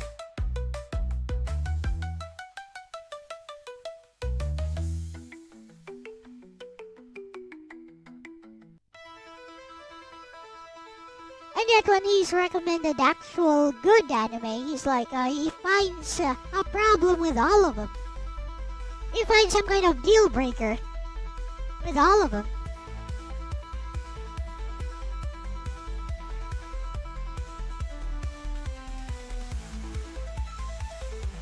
And he second guesses everything he says. He mumbles and stumbles and second guesses everything he says. And yet he's quite confident in insulting me right now via email.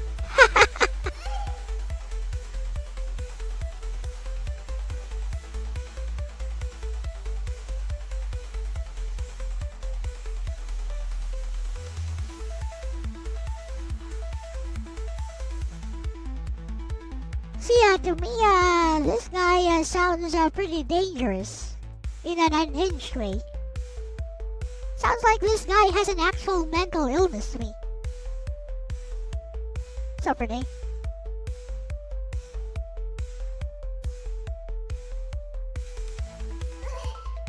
willing to bet this guy actually does have a mental illness.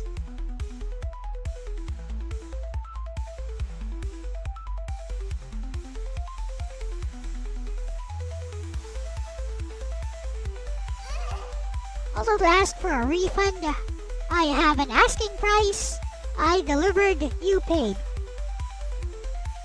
You think my work is any less than some other artists? So why don't you tell me what you think is wrong technically about the work I did? I tell you, I can emulate the style of any artist you can think of. Baka!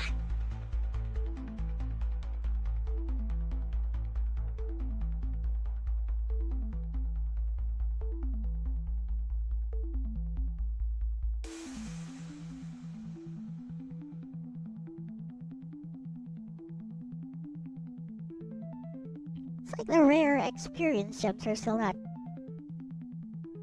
Let's see. Experience X level 27.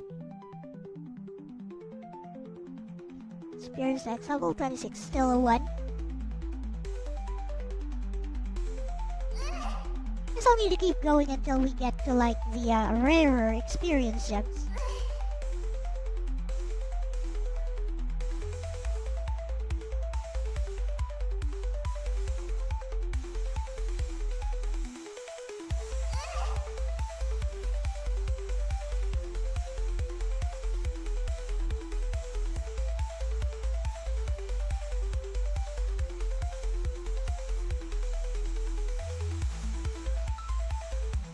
The original did show up. You mean your message? It did.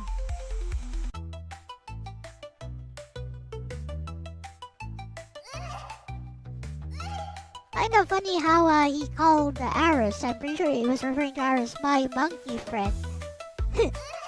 Aris is American, by the way. Very racist of him.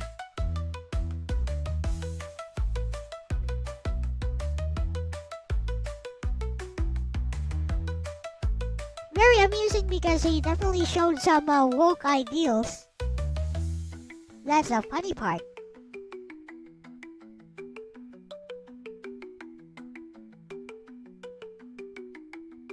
Any difference between the gems? Visually, yeah. There should be some red and blue gems. And gold gems now.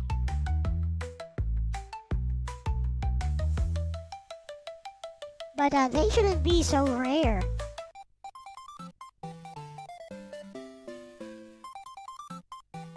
Just give any reaction. So pathetic. Yep. Basically that guy is fishing for a reaction from me, but all he's getting is getting blocked by me.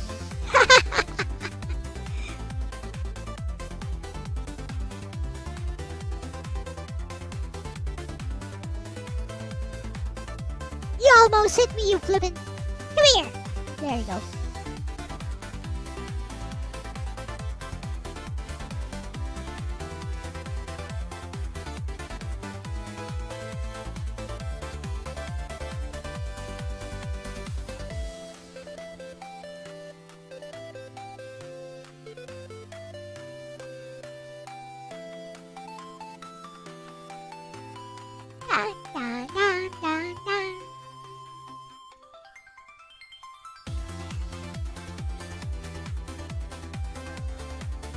Lightning!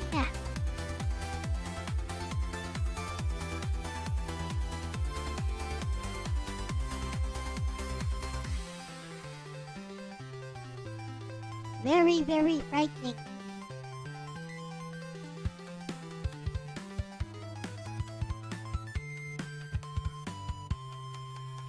And the guy has gone on record saying how much he appreciates me for all I've done for him.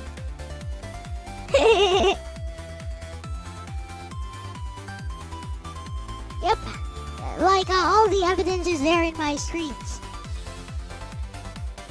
Guy has repeated several times how much he appreciates me for all I've done for him. Funny how he would throw away my friendship just because of his ideals about AI. ideals which he did not earn, by the way. He's not even a creator. He's not a creator, he's not creative in any way. So he feels bad for creators.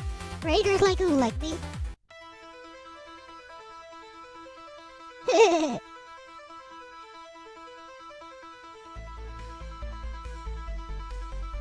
So let's pivot to talk about AI. There's always a strong pushback, especially from the English-speaking crowd against AI. But in China, Tencent already has an AI game development section. A section on game development using AI tools. See, China does not care. China use everything to their advantage. China wins.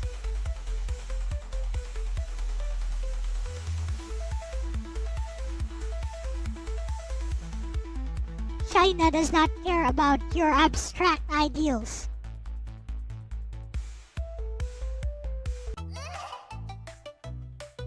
Where is Pedro Bear? There is. Here's the idea. Don't let him hit you. Don't let him hit you with that blue wave. Otherwise, the blue wave will slow you. So just keep running from him like this and he'll never hit you. He can be pushed back by absorption, but the pushback, he has a resistance to the knockback.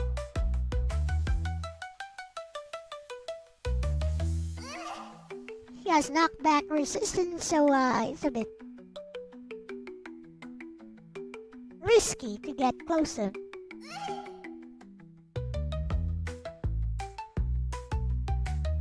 And this'll do for the XP gems, I mean.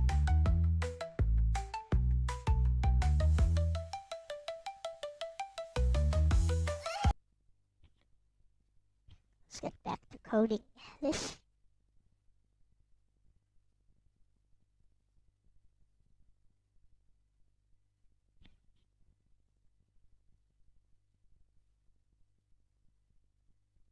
Refresh it several times, hard refresh it.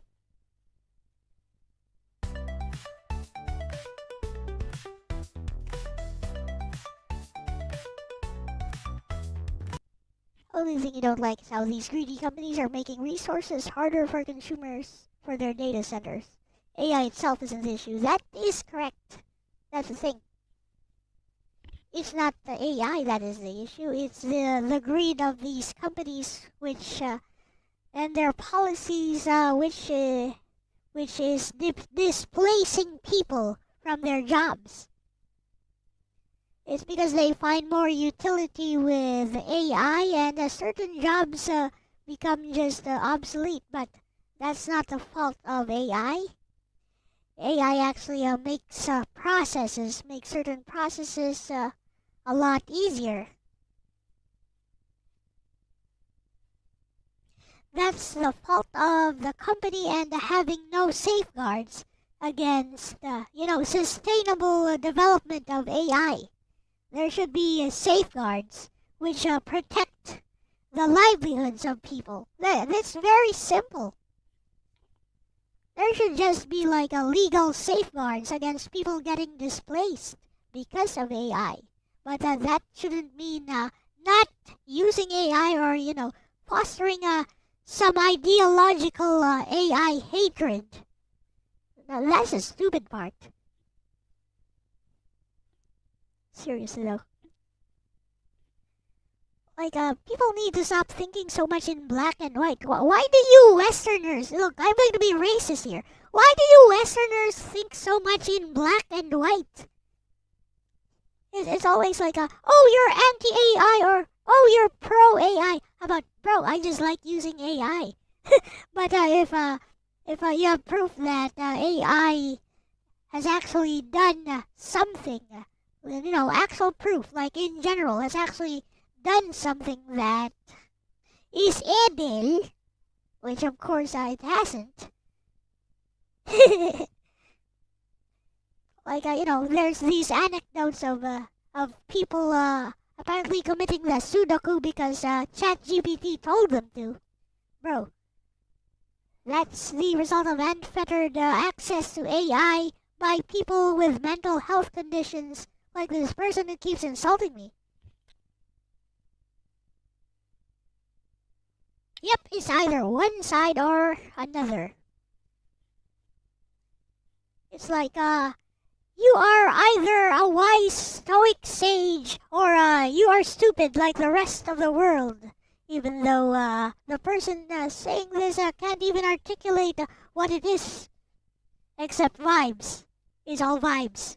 From my experience, from my personal experience, based on my experience, which of course supersedes the collective experience of the rest of humanity.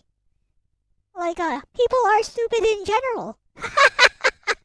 OMG.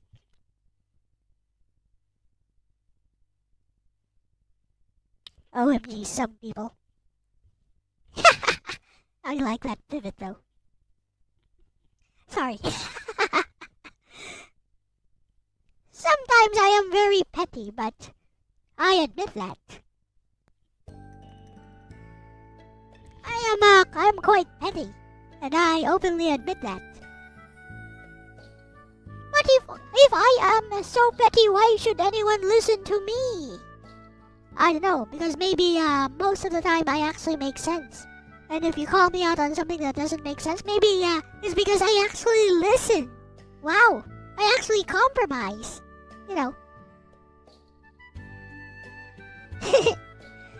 If you point out something I say that's actually inaccurate, wrong, actually causes harm, I would actually compromise. But if I push back against your ideas, against your criticisms against me, and you get mad, you get angry at me, there's a you problem, bro. Right? You know, people can't handle pushback against their ideas which they think are so infallible. And then if I find a crack in their ideas, they get mad. They take it as a personal attack. OMG. And then they start saying that I'm being difficult. No, I'm not. I am challenging your ideas. I'm here to challenge your conventions, not to blindly accept them, like a regular human being. If it's the meat of this topic, there is no real meat to this topic. We're just having a chill chat. You can jump in at any point.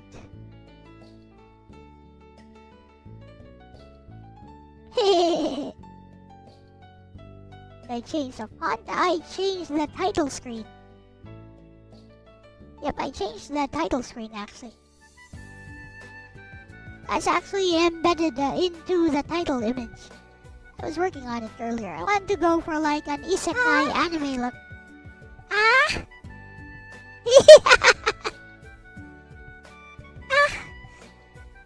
Yamete kudasai, senpai.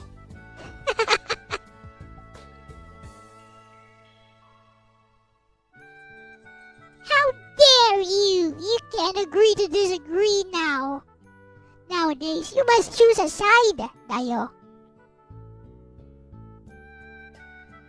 Who said that enough? It's the A. It's Ronnie. AH.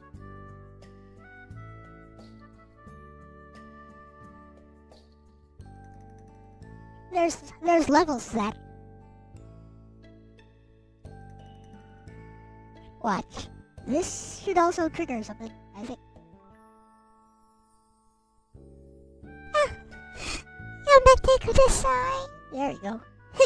There's levels to that. Or, you know, something like...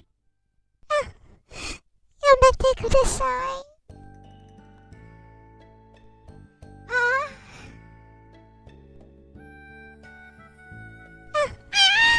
Yamete kudasai.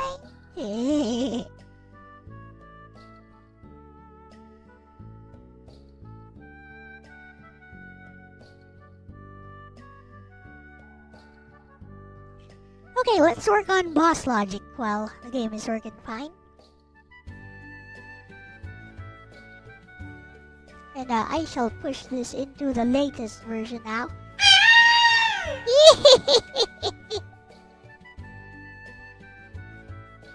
Very good. Good job.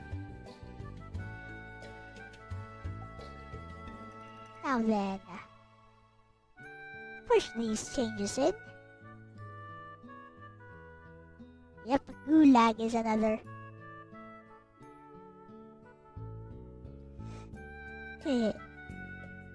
Actually, it has several triggers, not just gulag.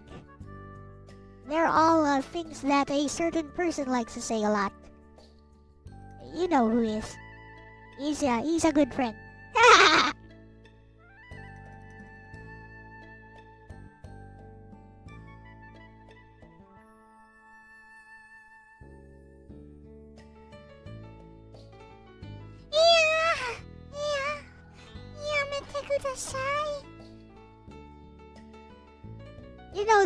You guys know there's other stuff. For example,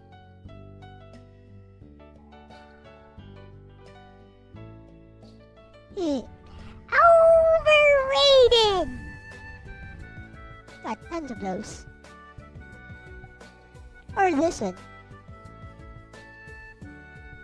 Borgar.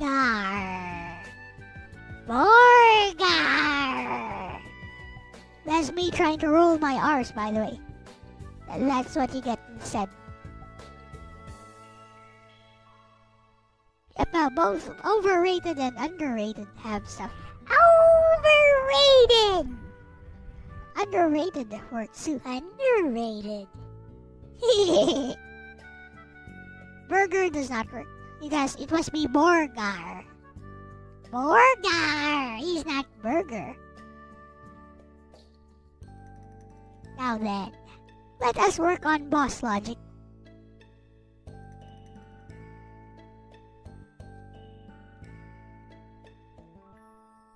Gonna time gate the warden.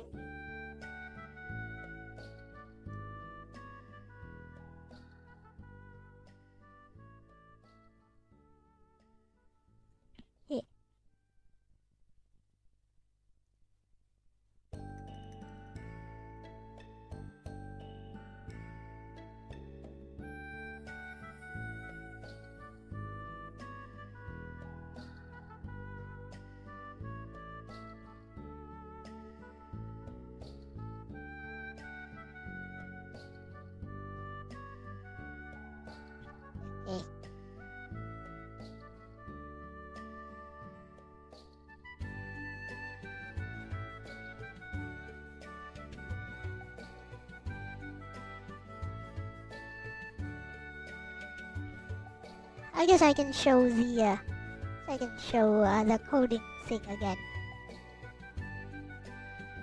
You know, just to make it look like I'm doing something. Here you go.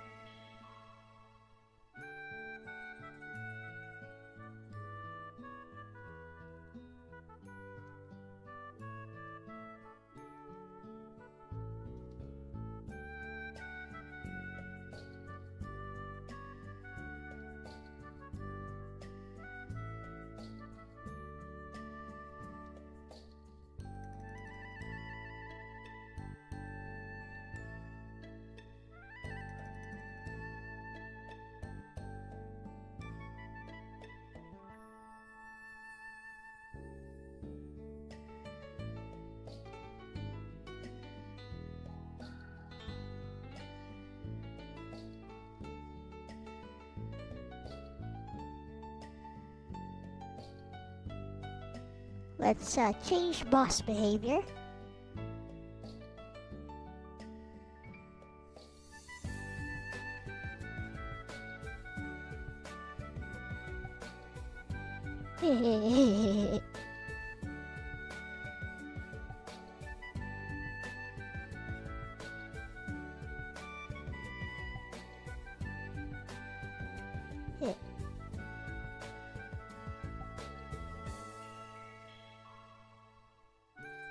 Replace movement. Where's movement?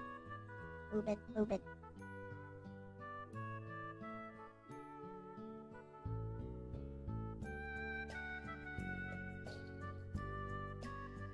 Here we go.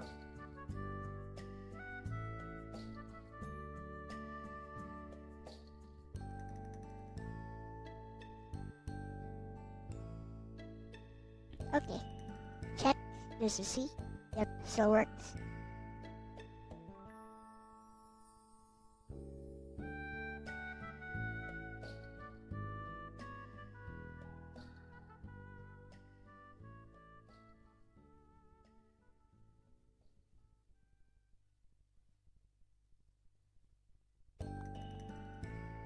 Heh.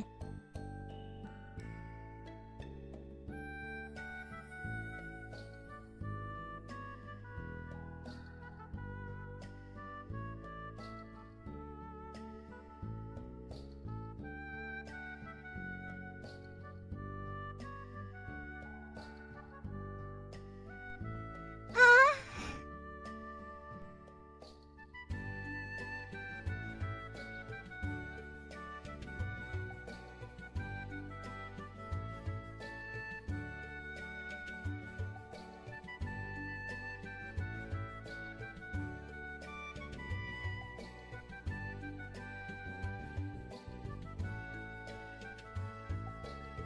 Yeah.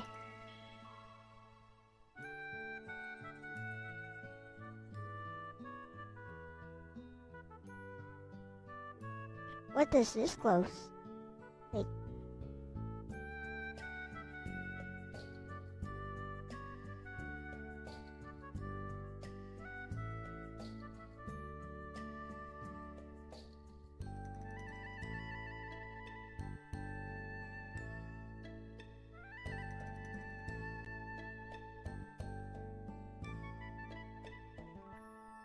Heh.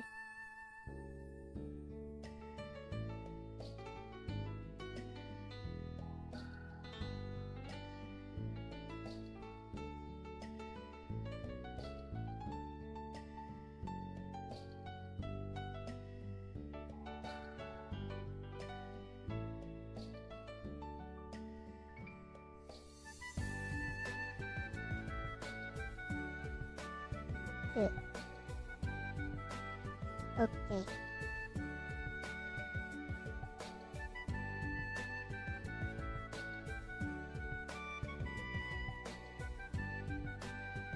Heh.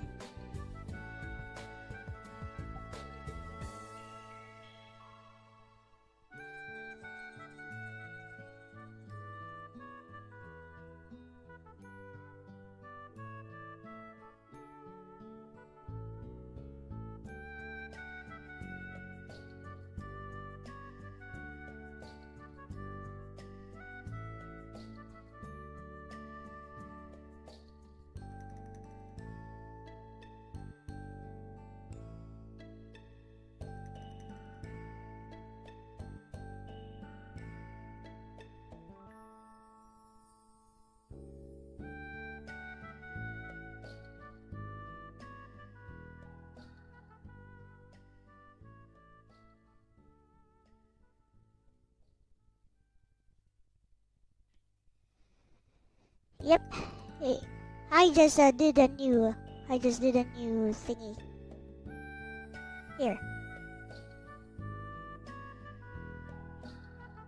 Hey.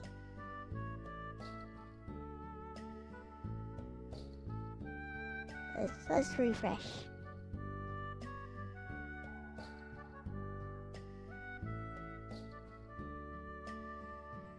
Refresh. Yep, there's a new. Here, I'll put it in the links again. It's the same link as usual, but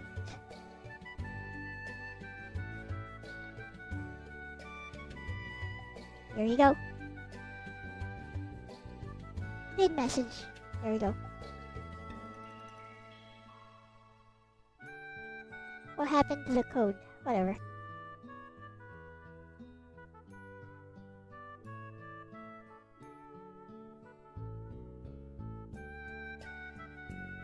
Need to check my boss behavior block.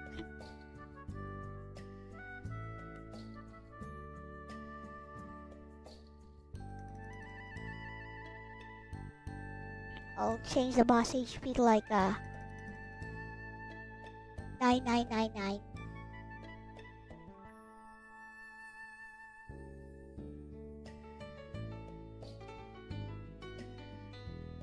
Yeah.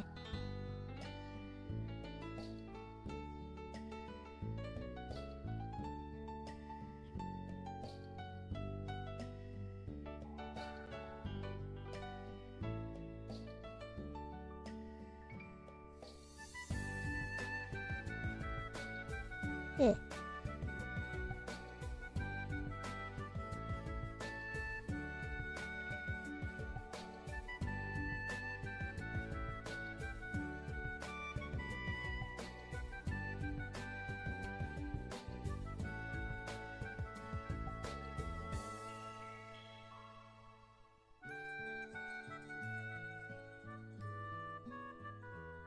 Alright.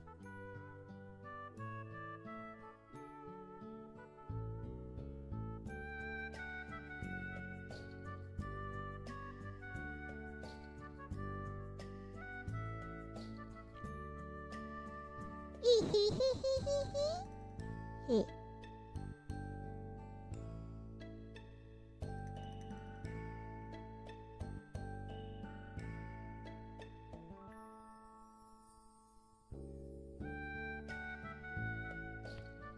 Alright. Let's go.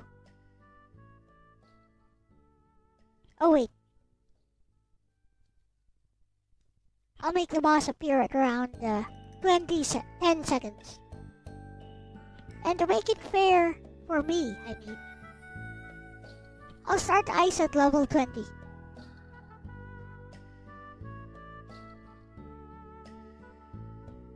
With a base damage of 50. 10. 10. Also, boss.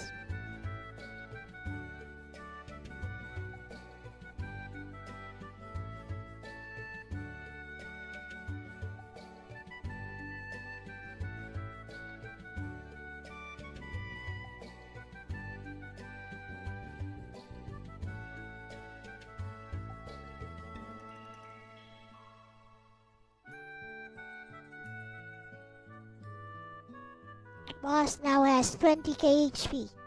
Are we ready? No, we're not. Let's go.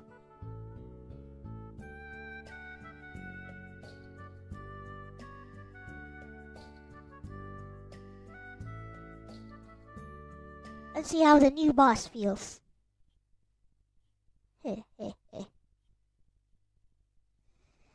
you home early. Still got time. Probably won't leave till... Oh, really bad snow. Alright, we are ready. Let's see how this new boss looks like. Who will use it now? We use it now. No beta with ice. Ice level 1.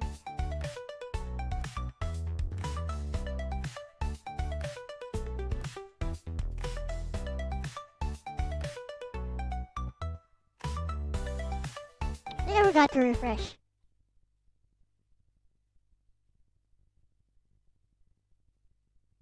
Okay, refresh, hard refresh. Let's go.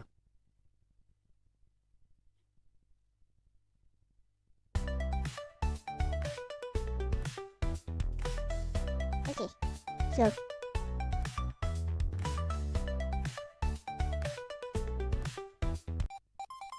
hard for you to use. You can use a controller. Gotcha.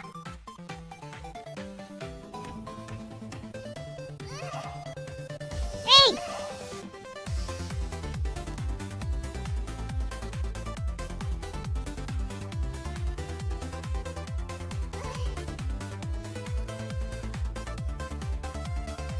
She seems fair.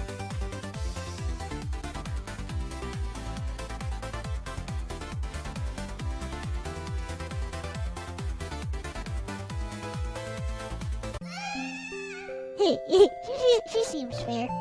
I mean, if I had all my weapons, I could take her. Actually, let's change Ice's damage to like, around 30.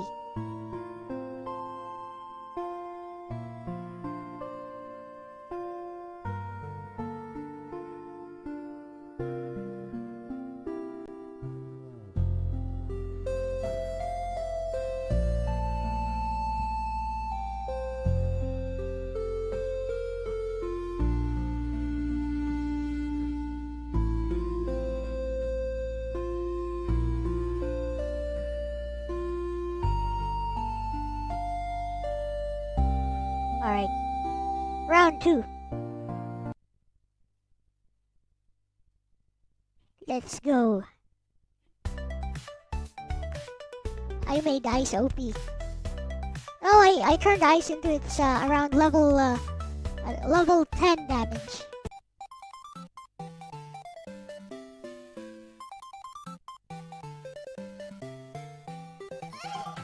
Okay.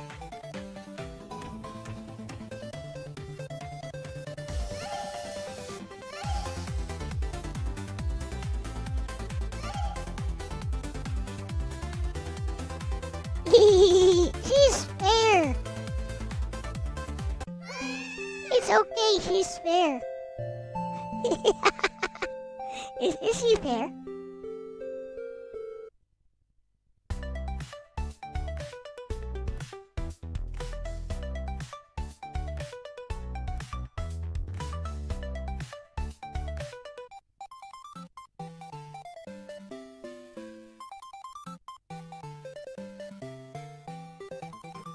Yep.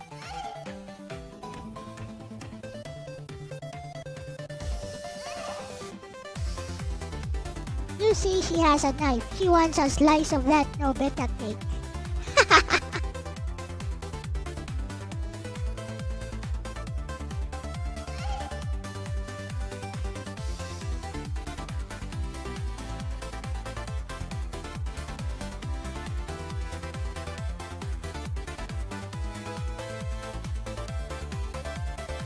Hey, I managed to outrun it. It's fair. It's fine. It's fair. It's fair. Trust me. Source, trust me, bro.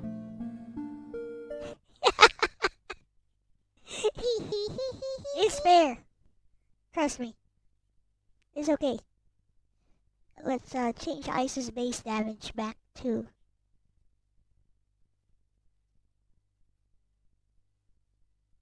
5. I'm so glad I left.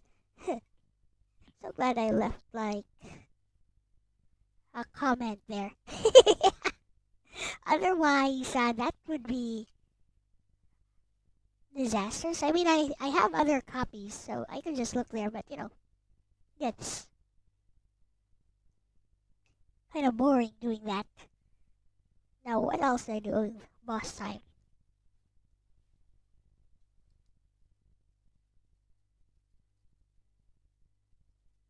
Boss should be 20 minutes in.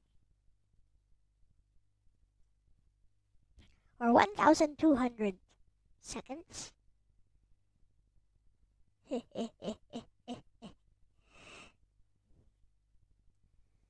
Alright.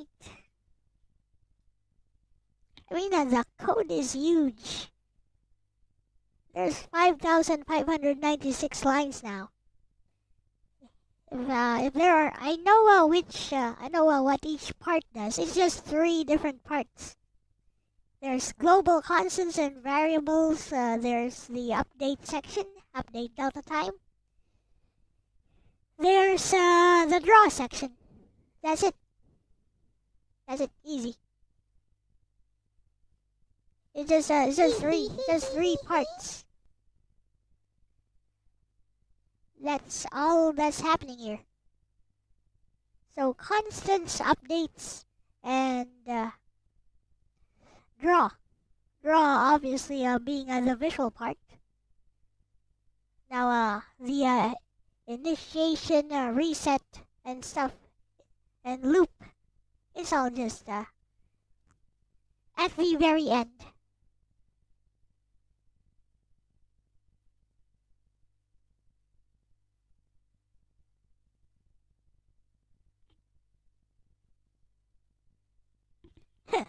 Gonna have Gary K audit my code. It's pretty messy, but it works. Is all I can say.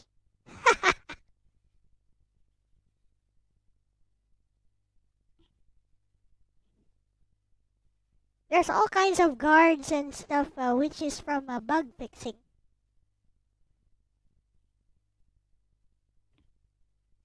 Okay. Save, and I think this will be the final update for now. And we can have a nice little talk.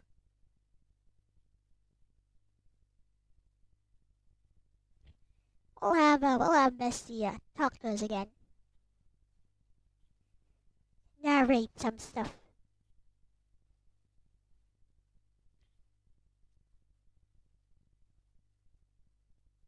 Okay, and now I'm just going to push these updates in because I'm pretty sure I don't need to be worried. I think. I think. Therefore, I am.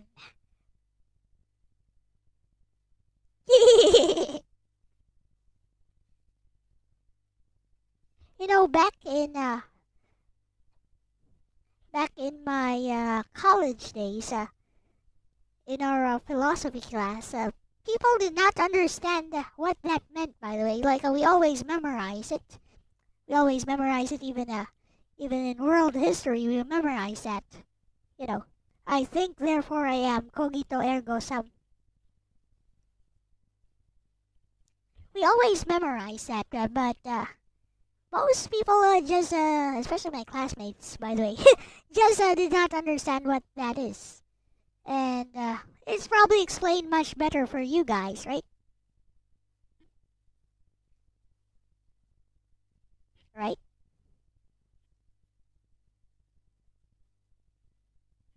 But if you think about it for a bit, then it becomes actually pretty clear.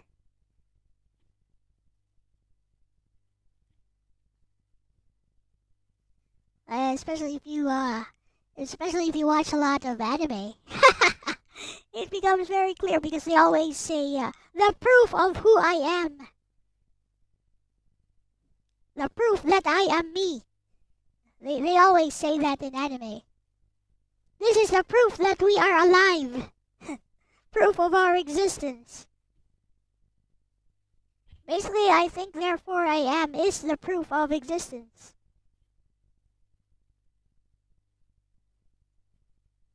It's a Rene Descartes.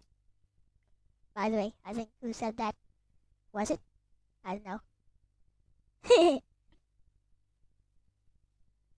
Even Papa used to say, I am what I am and that's all that I am. I'm Popeye the Sailor Man.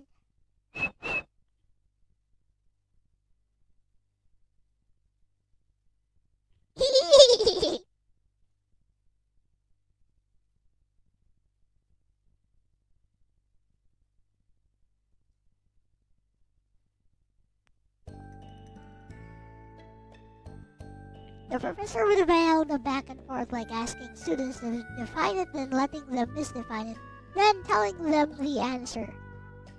Ugh. If I were to teach that concept, it would probably be something like this. Have you guys ever heard? I'd go like, you guys watch anime? Have you guys ever heard of, like ever seen in fan subs, where they always go, this is the proof of my existence. This is the proof that I am alive. Well, cogito ergo sum, I think therefore I am, is basically the great granddaddy of that particular concept. So, I think therefore I am. So it's very simple. Now, does anybody have any idea what like that? Does anyone have any idea what this means? Your own personal interpretation of these particular lines. Just what exactly you think this means. If you already know the answer, then go ahead. Like that. If you know the answer, then go ahead and please share it with us. And perhaps we shall elaborate together. Something like that. I used to be a teacher too, you know.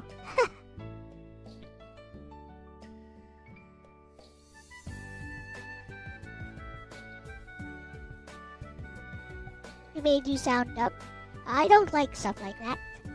You shouldn't make somebody feel stupid.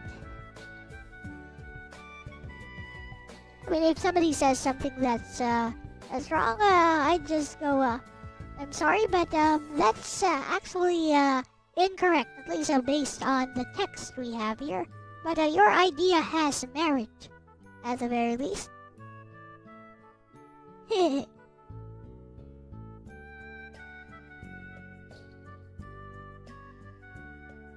Perfect, Ronnie. That's exactly what it means. You think, therefore, if you are thinking, you must exist. Therefore, let's go back to the proof of existence. The proof of your existence is the fact that you are thinking. So I think, therefore I exist. Very simple concept. Anyways, that's how I do it if I were teaching that particular subject. No need to make it complicated. Many concepts feel more complicated than they actually are because of technical terms. What my critic, who is not very silent but can't even speak out and just sends me harassment emails, says is that I word salad a lot of things. In fact, we're gonna play my FF6 video. I'll let you guys decide if this is word salad. Ha! Bakadachi.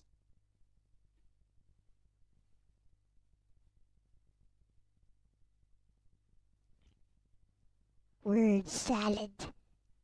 Indeed. Filibustering indeed.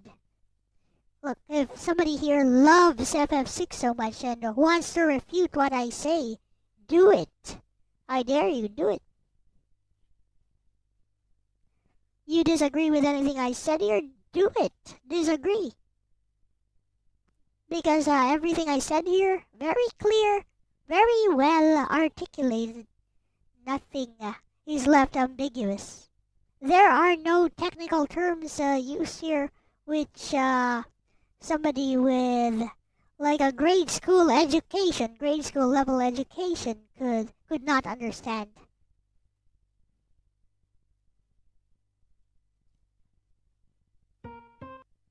This is a members only version. We're not doing the members only version. We're doing the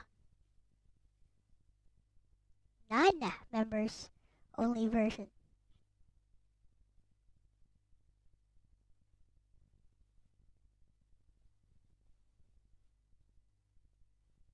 Here we go. The one with pseudo Tetsuya Nomura art. By myself, by the way. Word salad. Word. Word salad.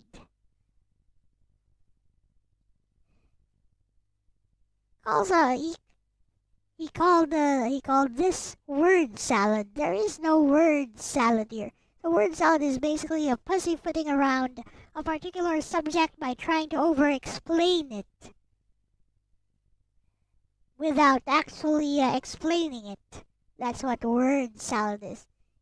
It's what a lot of large language models do when they go, it's not X, it's Y.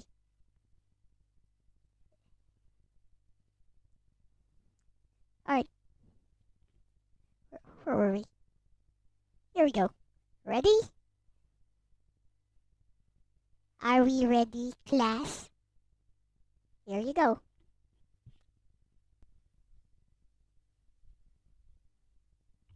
Disclaimer time! These are just my personal opinions. Not gospel, not law, and definitely not a personal attack on you, the viewer. We can disagree and still be friends. Probably.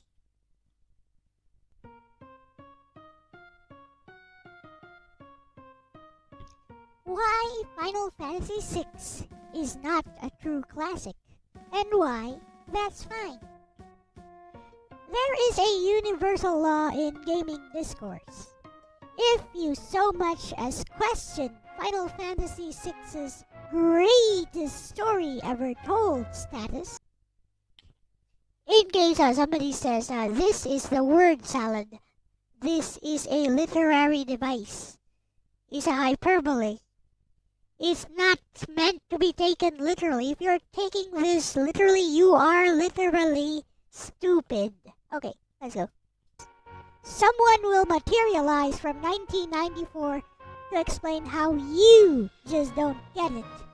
It's a rite of passage, somewhere between terrace theme swelling and the fandom's collective ego inflating. FF6 stopped being a game and became a religion, one that diffuses conceptual ambition with literary execution. Now let's get this out of the way. Final Fantasy VI is important. It's a landmark of its time, a bold experiment that dragged the JRPG genre kicking and screaming toward thematic ambition. It has a nihilist clown who wins, a cast so large it could fill a mid-sized opera company, and a second act that literally starts with the end of the world of ruin. All of that sounds incredible on paper, and that's exactly the problem. It's better on paper than it is on screen. Okay, are my points clear so far? Clear enough for even like a first grader, or maybe a fourth grader, to understand? I'm pretty sure they are, because they are very simple. There is no word salad there. If you think that embellishment in the presentation of the idea, the tiny embellishments I gave, in order to build up the idea, are so unforgivable, again, you're stupid. It's your fault. I'm glad your brother's dead.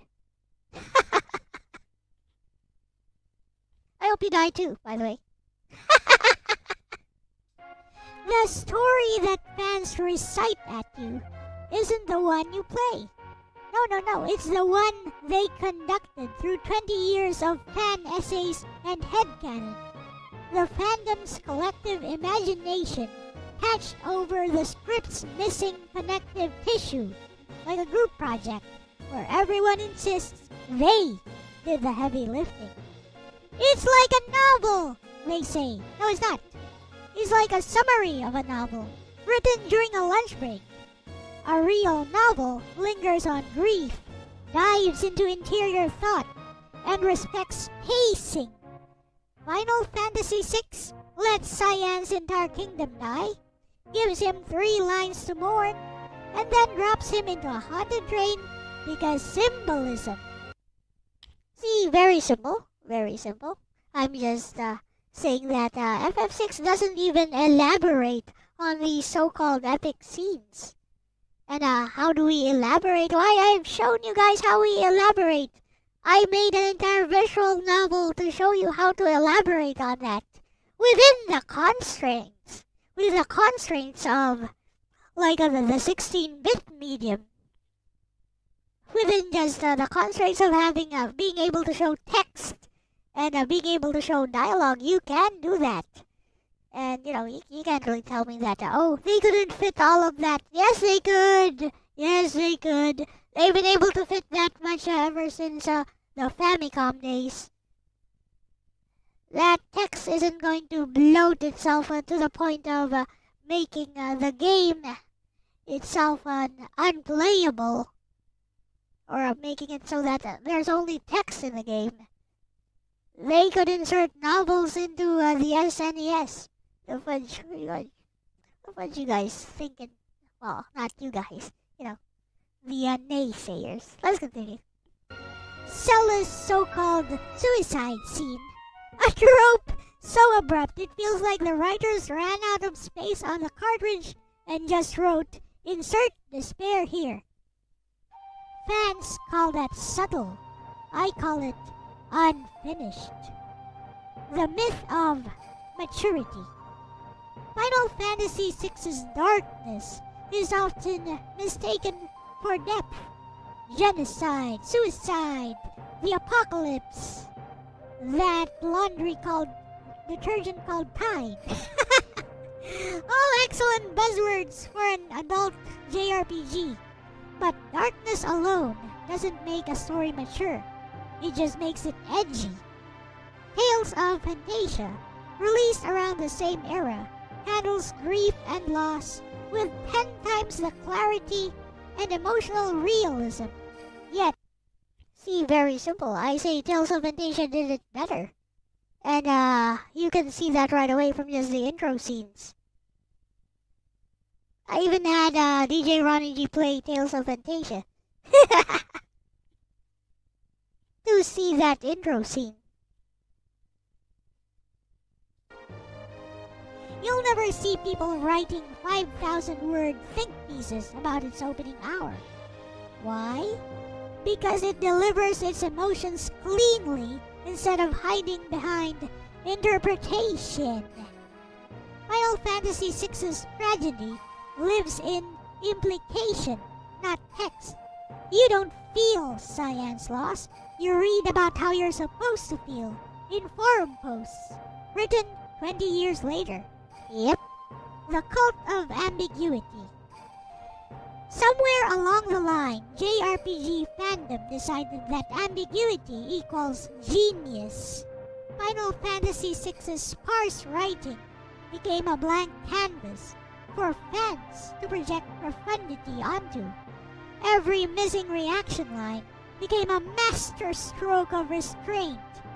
Every total misfire, for example, the opera scene ending with a slapstick octopus boss fight with Otos, it became intentional tonal contrast. It's the too deep for you bro defense. If you did not cry at a sprite jumping off a cliff, clearly you lack artistic sensitivity. Is that Yes, it's a recording. Is apologism disguised as interpretation? Let's get this straight. Ambition is not execution. Here's the truth. Final Fantasy VI is not a masterpiece. It's a beautiful draft of a masterpiece. A prototype for the emotionally charged storytelling that later games like Final Fantasy VII and even something as small as Rhapsody, a musical adventure, would actually polish into something coherent. Final Fantasy VI wanted to be an opera, but it plays more like a dress rehearsal that ends in a pratfall. And you know what? That's fine. Not every legend needs to be flawless to matter. Final Fantasy VI's ambition paved the road for better, sharper, and braver games to come. Its fans cling to myth. Its critics, myself included, see the scaffolding. Both can be true. The game changed the landscape. It just didn't perfect the art form. So, what is the truth beneath the myth? People call Final Fantasy VI a true classic because they're not just defending the game. No. They're defending their own memories. The cartridge in their childhood console was more than just plastic and silicone. It was a symbol of when they first believed that games could make them feel something. Yes, that is very powerful. And it's why questioning the game's writing often feels to them like sacrilege. How dare you criticize the sacred cow? But nostalgia is not the same as timelessness. A true classic does not rely on its fans to complete its emotional beats for it. It stands on its own, clear, confident, and whole. Final Fantasy VI does not do that. It leans on implication, fan goodwill, and the eternal, for its time, clause, like a safety net. Its greatness is built on sentiment, not on structure. And again, that's okay, because not every game needs to be a timeless masterpiece. Some are stepping stones, some are experiments that didn't quite land, but showed how everyone else where to aim. Final Fantasy VI matters because it dared to imagine something bigger than its medium. It dared to imagine something more than it could handle It reached, it stumbled, and still, it inspired a generation to chase the idea of narrative in games. So no, Final Fantasy VI is not a true classic. It's a myth built on ambition, defended by nostalgia, and immortalized by essays that confuse depth and vagueness. But in its flawed, messy way, it helped prove that even perfection and imperfection can be transformative. Sometimes being a beautiful failure is just as important as being a perfect success. This has been LCX, and I'm out. Please like and subscribe and leave a comment if you agree or disagree with me.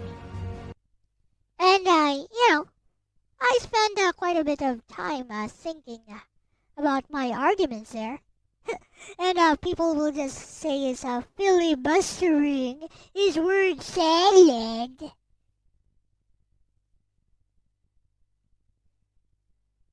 Wait, no one left like an insulting comment here. How sad. Hehehe.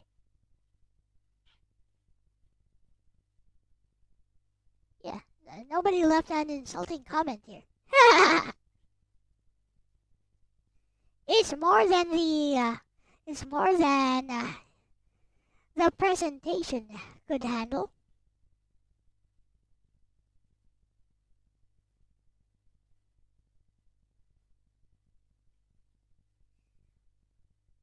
Inspired a generation. So, you may take it aside. The game didn't stand on its own. The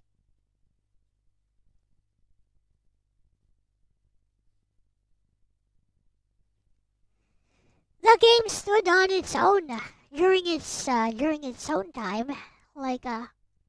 During its time, it was one of the better JRPGs available. Were there better JRPGs available even during its time? Yes, there were, actually.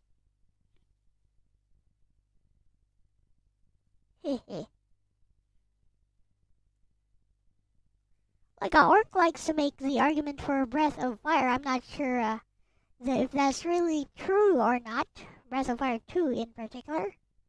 But I guess it could stand alongside FF6, if not surpass it. I would say Chrono Trigger easily surpasses it. Also during its own time. Also by Squaresoft.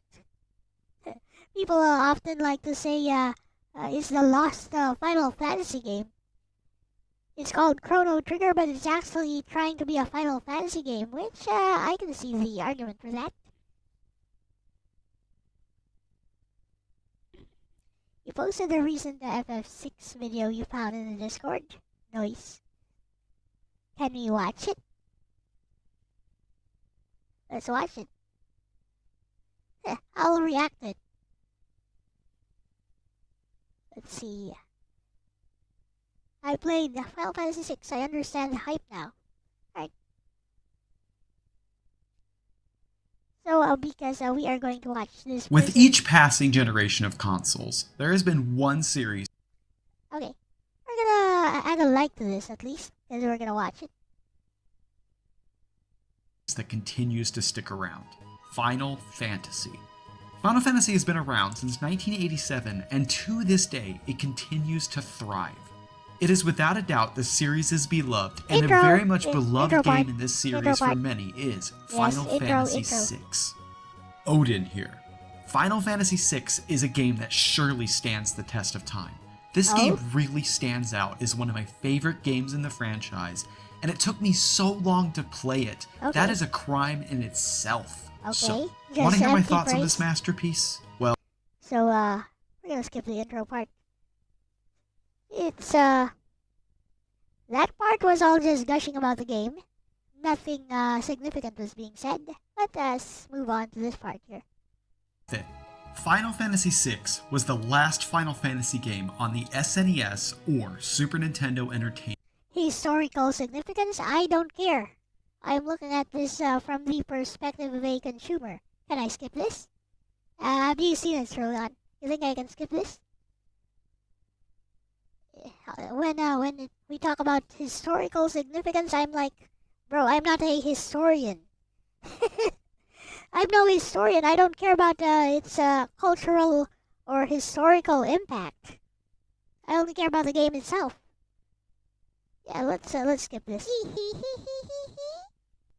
I leave the gaming historian thing to people like Logan. Speaking of ambitious narratives, Square really knocked it out of the park when it comes to this narrative. Right out the gate, you step into the shoes of a mysterious woman named question mark, question mark, question mark. Who is this woman? You'll see. What is immediately noticed is this sick machine she is using, Magitech armor. And that armor is kicking people's asses. She can wield magic and is considered the first female protagonist in the That's literally just the game being itself. I don't see what's so epic about that. But okay. series. And yo, she is great. Soon you learn her name is Terra, and from there you witness an event that, to be quite honest, is dark as hell. Immediately, the tone of this game was set. People got Thanos snapped. Perfectly balanced, as all things should be. Dude, people are disappearing out of thin air, and then you are on the run. Yeah, that's a lot. They weren't disappearing out of thin air, they got killed. They literally got killed by that Esper. What you talking about? They just couldn't show it, but those guys didn't disappear from out of nowhere. They got killed by magic from an Esper. But anyways, let's continue. For an intro sequence. After a series of events, you join up with a man female? named... Wasn't it Final Fantasy V? I mean, we had other female protagonists. Maybe he meant the first main female protagonist, but that's also arguable because Terra is arguably just one of the many protagonists in the game.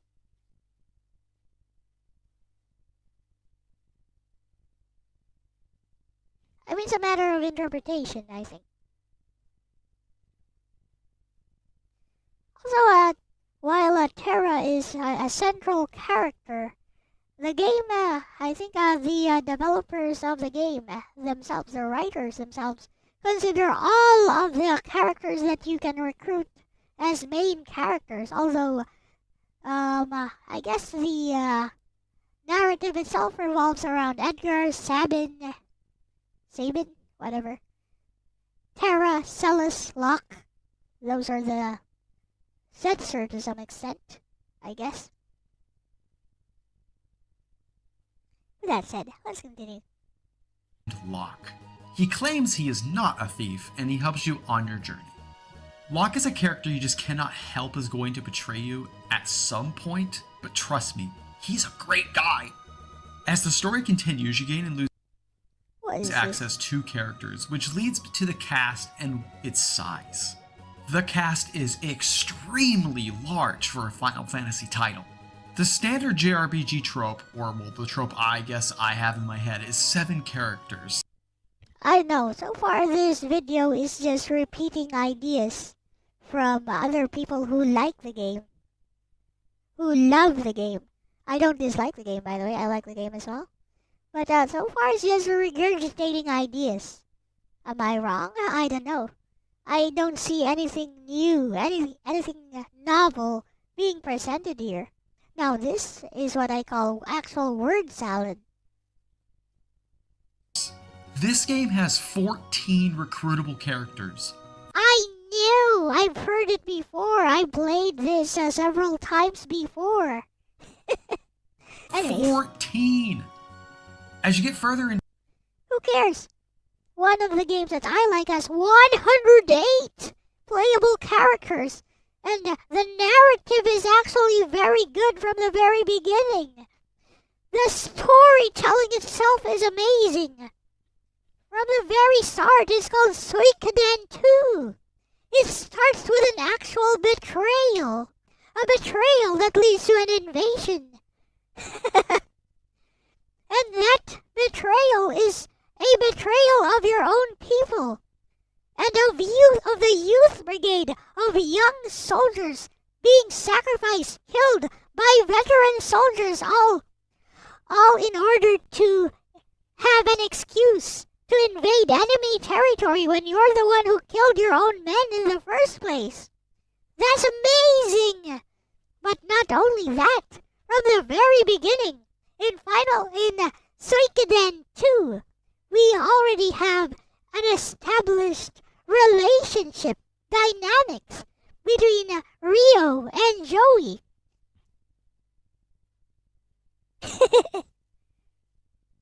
Imagine having to fight your best friend because of a clash of ideals. Come on, I can do that. I don't do that, but I can do that. It's easy. I can sell a Suikoden to like some motivational speaker, but I don't. Into the game, you gain access to what is called a choose your scenario, or choose a scenario. This game has sub-stories you can follow. Actual sub-stories that go alongside the plot. Damn, this game was ambitious. While choosing Wow! Sub-stories that go alongside the plot just like every other JRPG. Alright. one or the other does not really change anything. You will eventually play them all, and being able to tackle the sub-stories in any order is very nice. I appreciate giving players agency over which scenario to start and which scenario is interesting to them. Being able to delve further into the characters and their emotions also adds to this. Okay, here's where I need to question this. You guys heard that. Being able to delve further into the emotions of these characters and their scenarios. What? Say what? So, one or two lines of dialogue counts as character development, emotional development now? What? This title. The characters in this game are an absolute highlight, and again, the cast is huge, and I love all of them. Some are even missable. So talk to everyone. I don't know. It just comes off to me as pandering. Anyways, continue. Though it is quite obvious which ones are important, I mean, look at their sprites. Aside from the main cast, however, how is the villain? How is Kefka? Well, surprising literally no one, Kefka is now by far my favorite villain in the franchise. At first it was Sephiroth, again, no surprise there either, and then Seymour, which could be a surprise to some, but Kefka takes this one by an Kefka takes this one by being just pure evil. No, I mean, he's just a mad clown. There is actually no depth to him whatsoever. However, in the original version, in the original Japanese version of the game, Kefka is actually an actual nihilist and actually has a philosophy. Actually has some twisted motivation behind what he does. But we are missing that context entirely because of the Ted we'll see translation. But let us continue. extremely considerable margin. He is conniving, silly, downright evil, and has the world's best laugh. As the story progresses, Okay, that laugh is iconic. the game will introduce you to dungeons. It is standard Final Fantasy stuff here. You go through rooms with random battles and chests, but the design of each dungeon is fairly cool. Some of the dungeons even have interactivity with them to help spruce them up. Each dungeon has a theme to it, and the music for the dungeons are amazing. I can't say a single dungeon is Yep, music is always good. No argument. bad, with exception to one. One of them was just plain annoying. I won't say which one it is, but you'll know when you just need to use healing magic for 90% of it. Each dungeon is paced just right, and it really kept me engaged in the story. They're not too long and they're not too short. I don't know. the encounter rate on some of these dungeons is downright annoying. Of course, when you do have a great story, and then you have great dungeons, you have a fine-looking game. But what about the combat? Final Fantasy's staple combat system, active time battle. How does that fare here? Final Fantasy VI continues with the use of the ATB, or active time battle. Bro, this is, I believe, the first time ATB is used, if I'm not mistaken. What? Okay, inaccuracy. That's inaccurate. I believe that this is the first time ATB is used. I don't think FF5 used ATB. I could be wrong. Am I wrong? I don't know. Did FF5 or FF4 use ATB? I don't know. But let's continue. It's a minor detail. System that was used in the previous two entries before it. This is a pseudo turn-based approach where each character can attack when their gauge is full. This gauge's speed is largely determined by the agility stat, and the higher it is, the faster it fills. So if you feel like combat is slow in the beginning, don't worry, it gets faster, trust me. Each character in your party can fulfill a role, and the variety of mechanics made available in combat is very nice. An example, two characters, Edgar and Sabine. These characters are recruited fairly early, and the style of each character varies greatly. Edgar is a machinist, and he is quite good. He gains access to new skills by you buying Quite good. I mean, everyone is quite good if you have, like, double Ultima.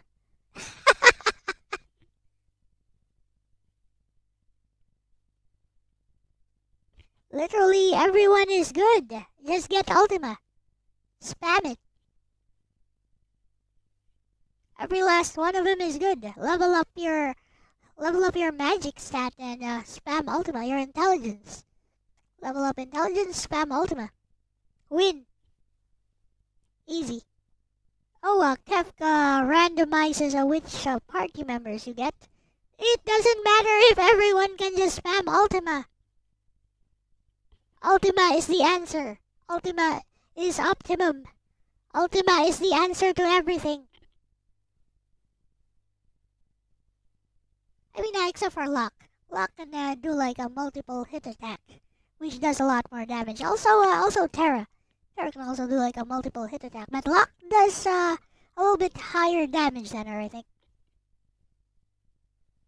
Other than that, just spam Ultima. quote-unquote tools for him to use. This encourages you to seek out these by talking to each shopkeeper and checking their inventory. Then you have Sabine, who fulfills the monk archetype. His skills are based on directional input commands, and missing them will mean that you also fail the attack. In a way, it makes it feel like a fighting game. Huge note. In the original You want an RPG that actually feels like a fighting game, go play a Tales game. No kidding. No hype, no kidding. A Tales game actually feels like a fighting game. It even has achievements for getting like 200 hit, 100 hit combos.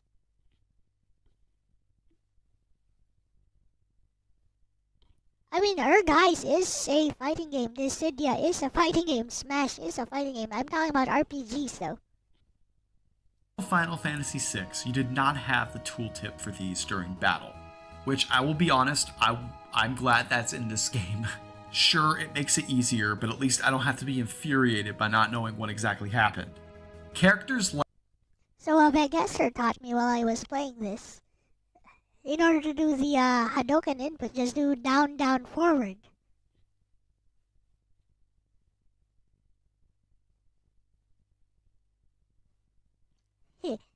Just do down, down, forward.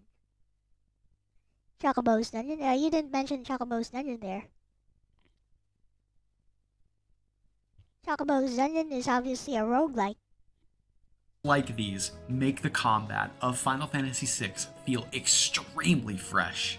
When you have specific playstyles and roles, it makes party composition feel refreshing and fun.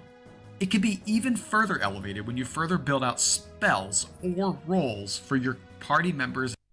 To be honest, FF6 feels a bit too short. Like, it ends fairly quickly. The story itself is very short. It's only expanded by the amount of time you spend fighting in dungeons and stuff.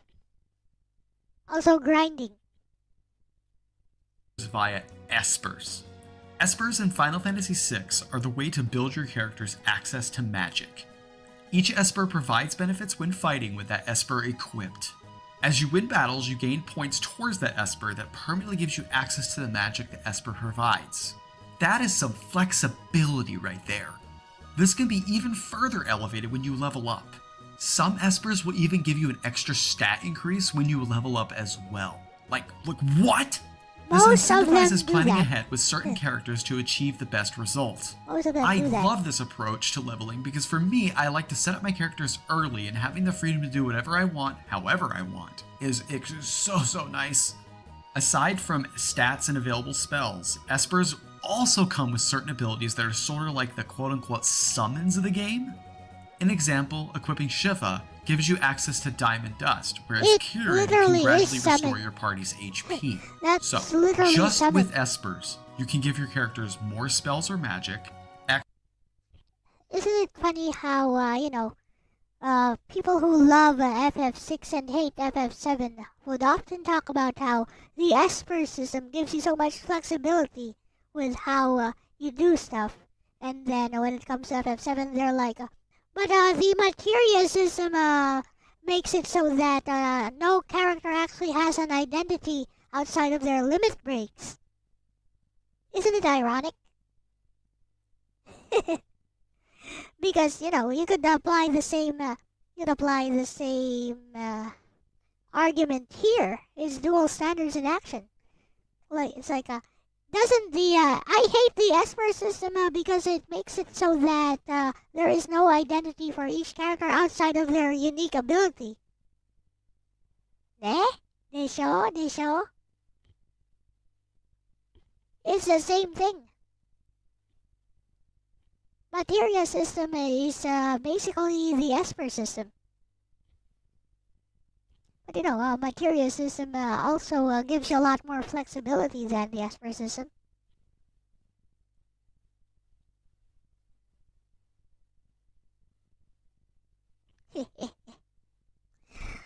Also, in FF7, some characters are just more have stats which are just more geared towards making them a fighter, making them a magic user, stuff like that.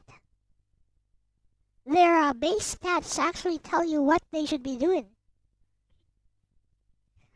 Like, for example, Tifa is obviously like a physical attacker.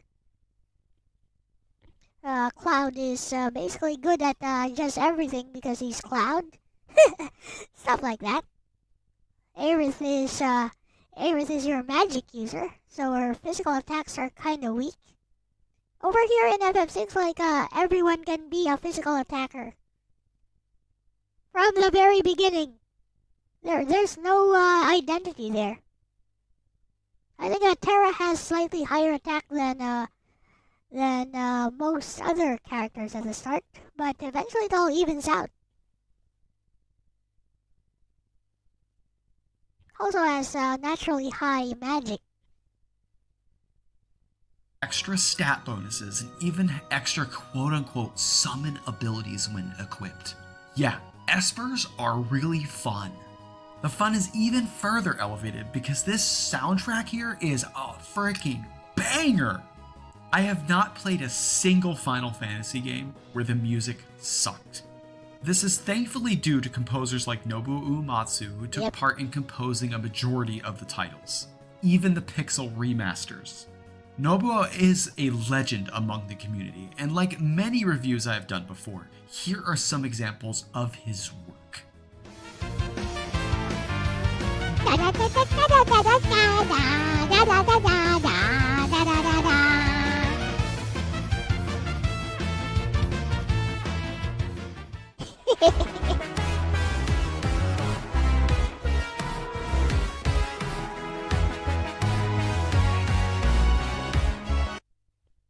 On that note, out, Yasunori Mitsuda's music sounds more soulful for me.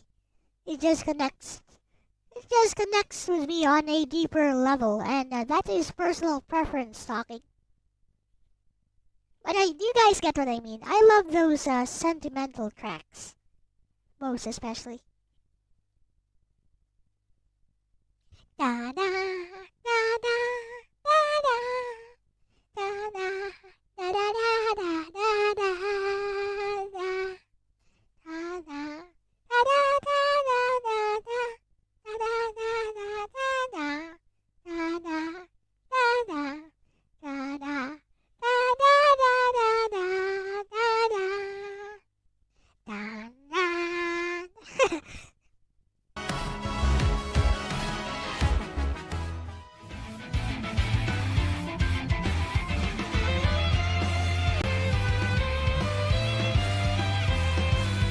This one sounds like, because of the remaster, it did not sound like this on the original, but this one, because of the remaster, now sounds like it belongs in a Falcom game.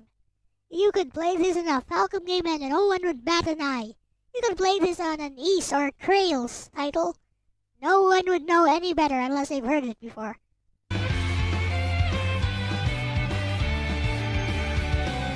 Wait, I gotta prove this. Here, I'll prove this. Watch.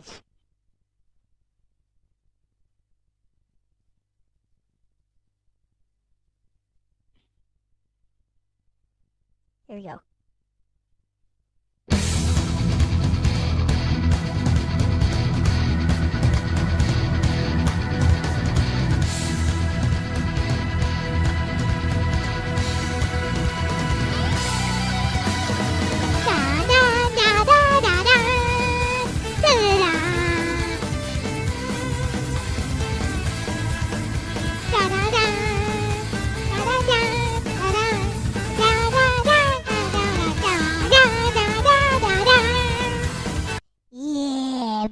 Watch this.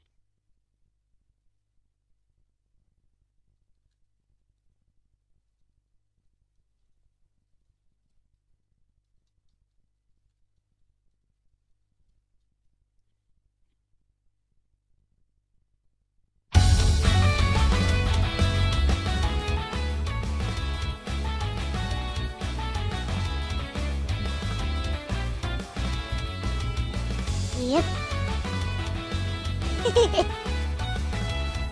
Let's play another one.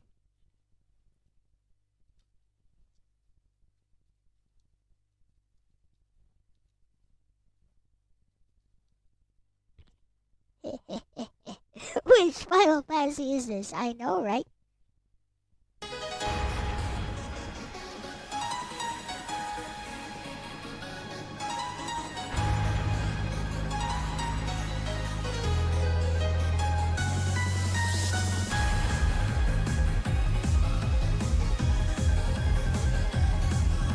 Now is a perfect time to go back here so you can hear the similarity.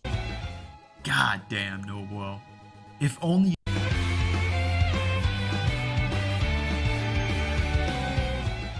God damn, Nobuo. Trails of Final Fantasy VI. If only you could live and make music Final Fantasy VI Trails of Magitech Armor. forever. Final Fantasy music, much like Trails music, are among my Bro, he said the thing. He said the thing. See? Even he noticed it. He said the thing. favorite soundtracks in gaming. If there is one thing for sure, Final Fantasy will have an amazing soundtrack. With all the major parts of Final Fantasy VI being out of the way, how did the Pixel remaster change things up? Of course, quality of life was changes, and we are done.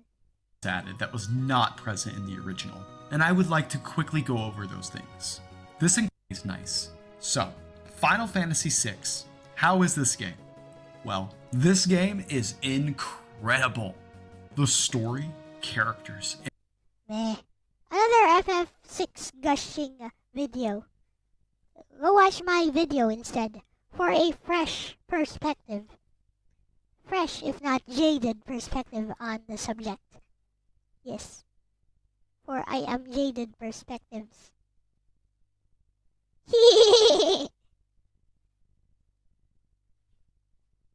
is the name of my blog, by the way.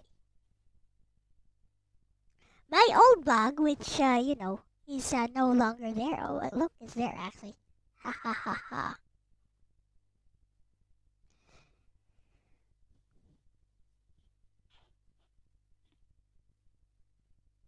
Yep, it was a gushing video. Final Fantasy VI is amazing. It's absolutely incredible game with 14. Imagine that. 14 playable characters back in the 90s. That was unheard of. The last game to attempt that had to swap out playable characters because it just could not contain the epicness of 14 playable characters. Meh.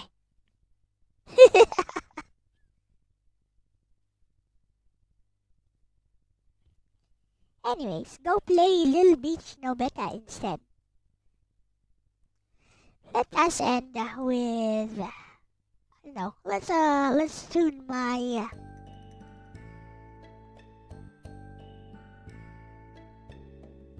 Dragon Quest V. Dragon Quest V could recruit a monster, making it more than 14. Imagine that. More than 14 characters from a game not by Squaresoft. There's a reason why it's Japan's favorite Dragon Quest. And it was Super Famicom, not even Super NES.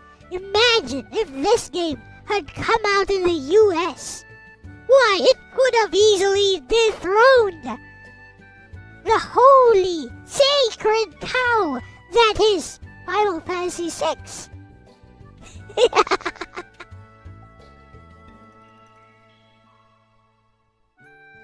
We talking about word salad or what we just heard over there in that video? Now that was word salading. That's how you do word salad. You say a lot of things that actually don't say anything at all. You don't present any new novel ideas, no fresh perspectives, no.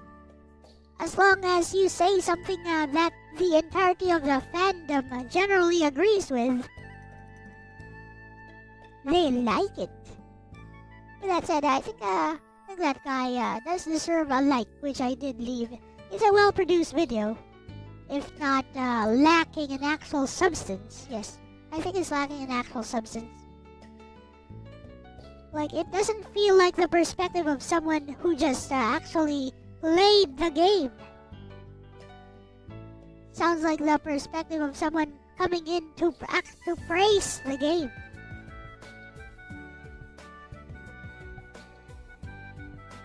Probably did a lot of research in order to regurgitate the correct talking points to appease the crowd.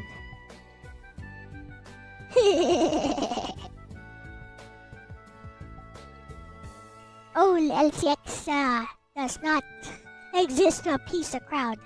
I am here to challenge your conventions, not to blindly accept them. And, before some smart aleck who might be lurking says, if you only exist to challenge conventions, then you would just be a contrarian. No, I'm not. I challenge conventions that I don't agree with, because I believe that the conventions that I challenge are actually perspectives which people often do not take.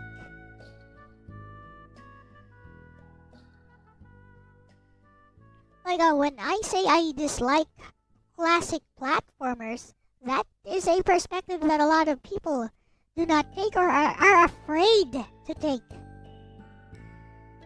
Because, it goes against convention. But do I have a valid justification? Yes, I do. Am I bad at platformers? No, I'm not. I'm pretty decent at platformers, I'd say. I'm about at the same level of skill as anybody else who has played platformers in their lifetime. Average gamer skills.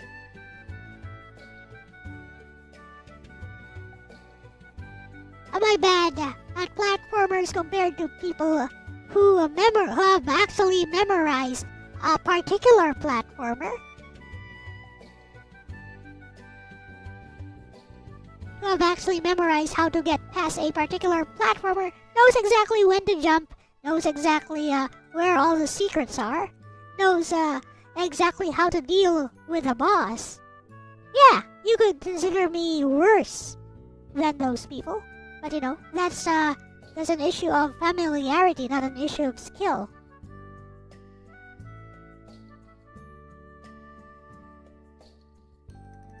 I don't see how that is an argument in the first place, but you know, there are some people who are like that. Or like, oh, you hate platformers because you're bad at them. No, I'm not. Look, I've beaten platformers on this channel before. There are some platformers I actually like you know, Adventure of Little Ralph. I like that one. Why? It was fresh. It had fighting game mechanics. It actually lets you continue from multiple checkpoints throughout a level. It was fair. It's also very fast-paced, so you don't really have any time to complain. You just keep going and going.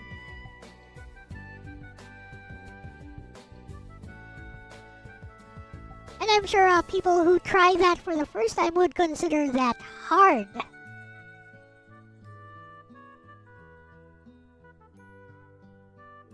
Probably would consider that probably harder than most other platformers, if not for the fact you could keep on continuing and keep on learning from your mistakes and adapting.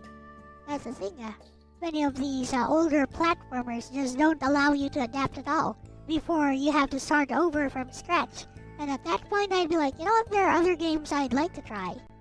I'm not going to spend time mastering this one platformer since the genre itself and the idea of starting over gives me a headache. The idea of like starting over from scratch, going over the same boring levels that you went through already and have proven that you can get through already, just so you can practice and learn that other level that you're not familiar with. That idea, the very thought of it just annoys me. Not in this generation. You don't do that in this generation. On that note, there are no continues in Little Beach No Beta. But you know. There. Number one, it's not a platformer. Number two, the game is short enough to justify that. It's only like a 20-minute long loop. If you don't know how to deal with old LCX, chibi yandere version, your first time, you'll learn the next time.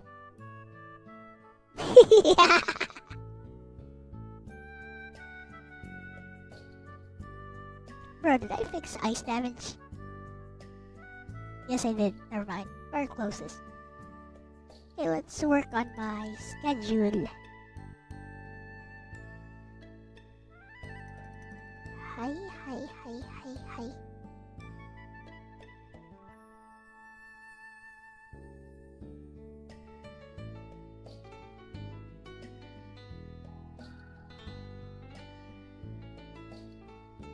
While I am working on my schedule, let's window capture this.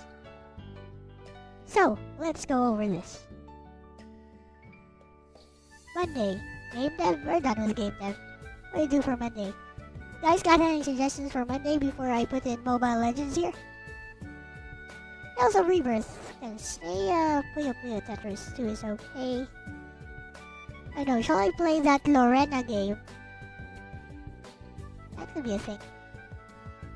Lorena and the whatevers. Maybe I'll try Grand Blue actually. The story mode of Grand Blue Fantasy vs. Rising.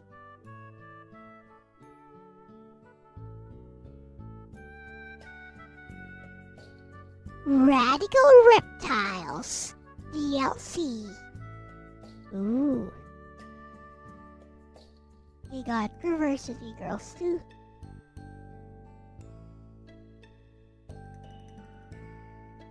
Any other games I was tackling? Well, I was playing some Souls-like here. Called, what was it? What is it again?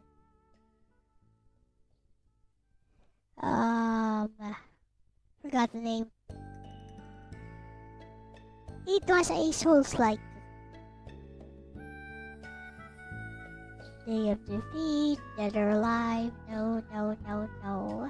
Dimension Tripper, Neptune, I already beat that. Dragon's Dogma, no, I don't like that. I got it, I don't like it. Half-Life 2, Half-Life. Hatsune Mix. Hellish Court. Honkai Impact. Is this seat taken? When did I get this? The fudge. Jump King. Already played that. Koihime. Lorena and the Land of Ruins. Loving Life. What the fudge is this? Let's play. Pascal's Wager is what I was playing. But the thing is, the music is copyrighted, so that annoys me. Because if I stream it, then I can't monetize. And I need to monetize because I can barely pay my credit card bills. I actually can't pay my credit card bills. I'm gonna have to take another chunk off of my savings.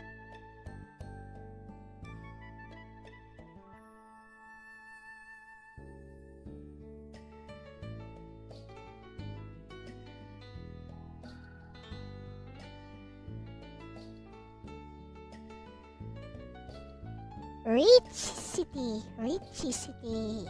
What's Richie City?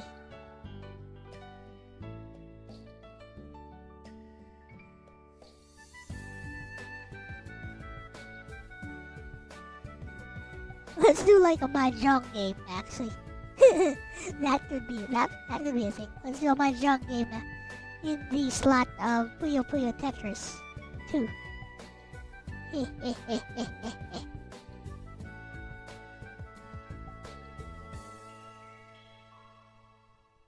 I have two options: Moero Mahjong or Saki Portable.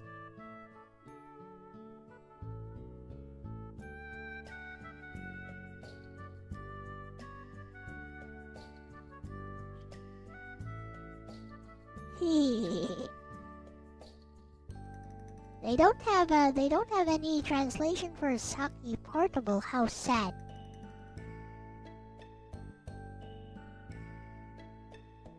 Eh.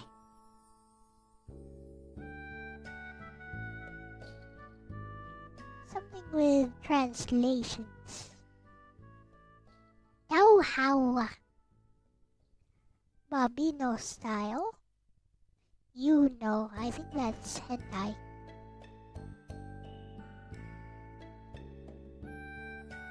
Yep, no translation on Saki Portable. Let's see Moero Mahjong.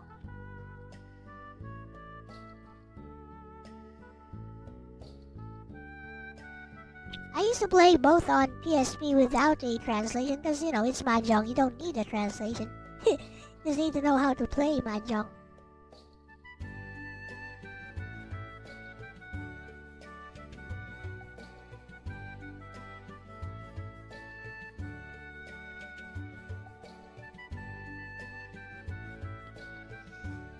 Screw it, let's do Emulation Nation.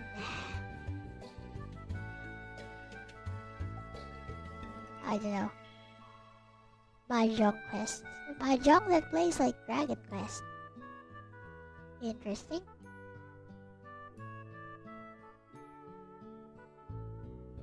Super Nichimitsu Mahjong. Tokimeki Mahjong Paradise Special Koi no Tenpai Beat. Super Real Mahjong. Shinseki. Evangelion. Akagi. I don't wanna play Akagi. Very ugly. Arcade game. Ultimate Volume 5. Love Mahjong. Super Real Mahjong. PCFX.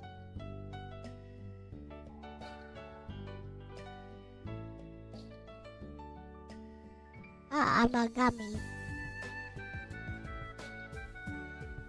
Amagami is Mahjong. It's a visual novel.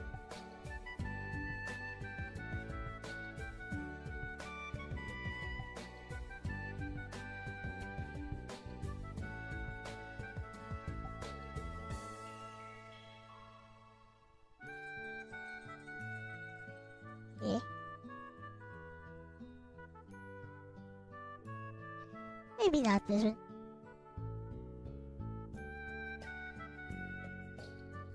See what else.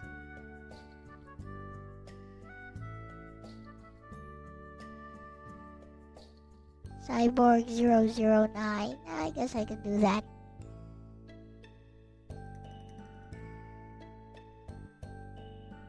I don't want to play that for one entire stream though.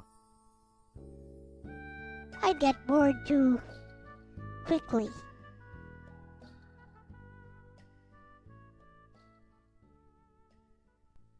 Nice, Loli.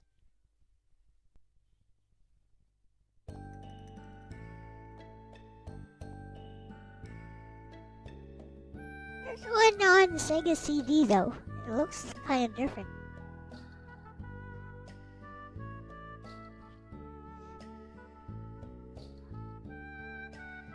So it looks a bit different from one. It looks like a run and gun.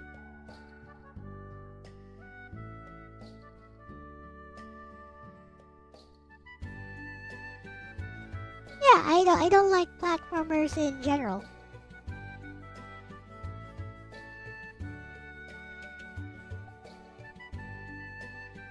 We got some exceptions. I do like the Ghost Sweeper game. That one was fun.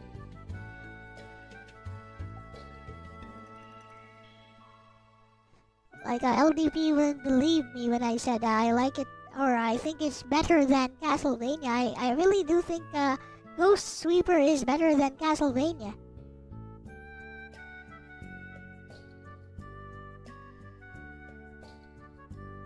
It does a lot of things which make it better.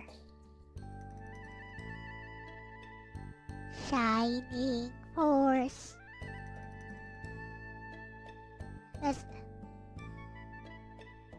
I'm referencing a song from Yui on like Bleach, but it's not Shining Force. He's going like Fighting Force.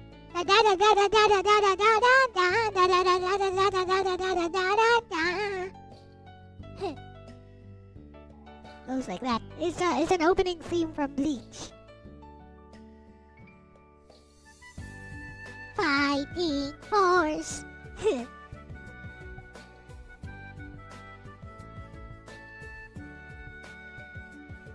Yui is the name of the artist, by the way.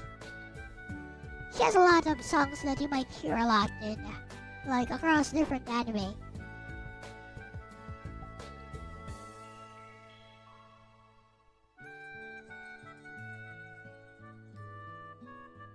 Steins Gate. Infinite Stratos. You know which opening awesome. Yeah, she has like other songs from different anime too. Her voice is very distinct. She has one that goes, I feel my soul, take me away. Na na.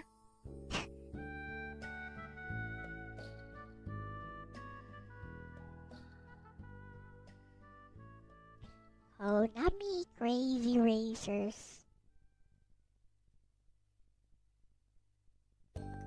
Yeah. Heyu Densetsu. Mobile Light Force PS1. Wow, this cover sucks. He's Gunbird too. Or is it Gunbird? I think it's Gunbird too. Anyways, Mobile Light Force, indeed.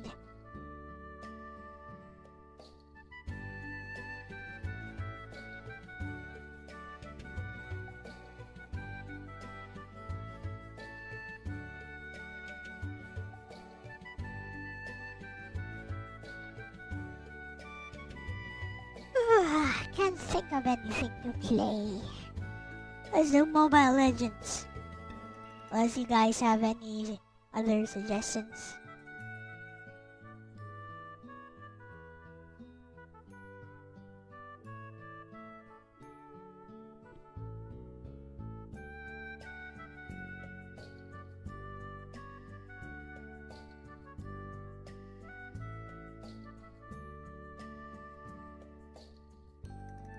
Can't think of anything. Let's go to the PS1 ISOs or something. By the way, so CD Romance is no longer hosting new files. Sad.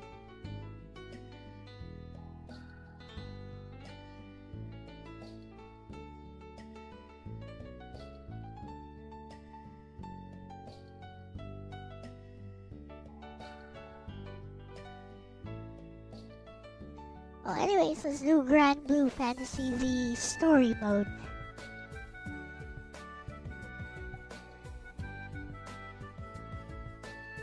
No, they're just not hosting any new files, basically.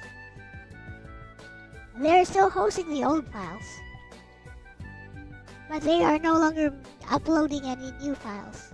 They're now just for archival purposes. We'll do Grand Blue Fantasy.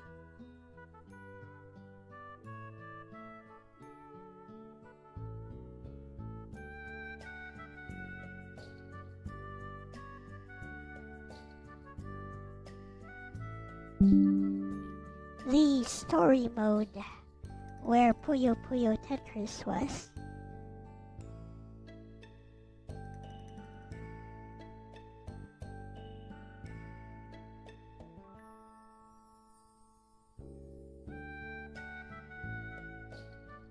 And because I can't think of anything, we'll do Tales of Rebirth twice.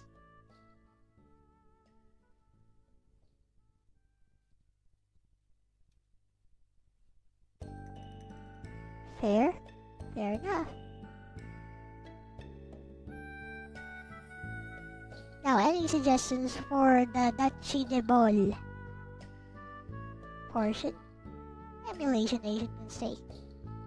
No, if no suggestions, you know what? Let's do raw. Let's do Mobile Legends. Yes.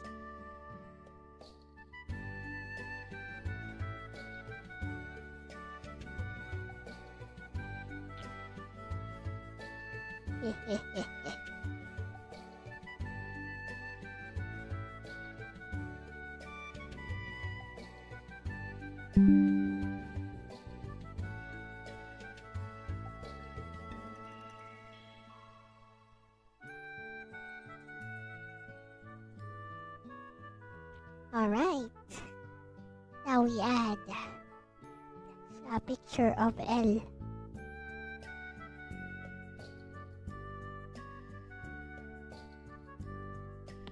What kind of picture we using? Oh, okay. This'll do.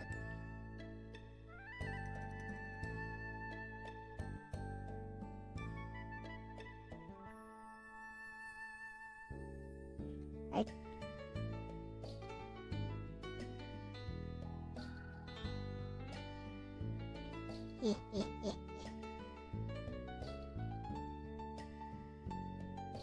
Add like a couch.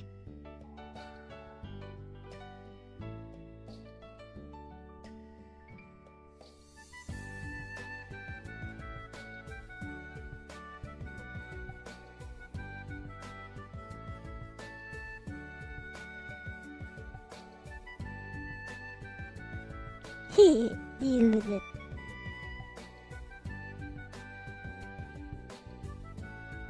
There we go. That'll do. Grand Blue Fantasy versus Rising. I like how the announcer says that.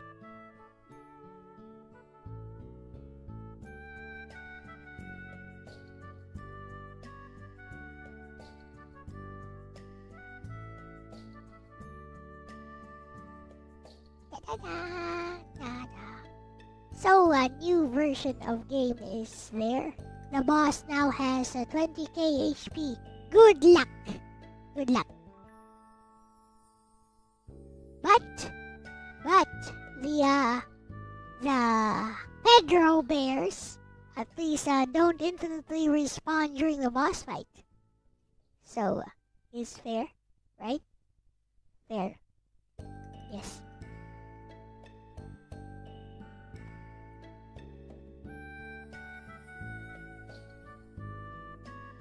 Save. Save. Oh, Hawaii. Anyways. Alright.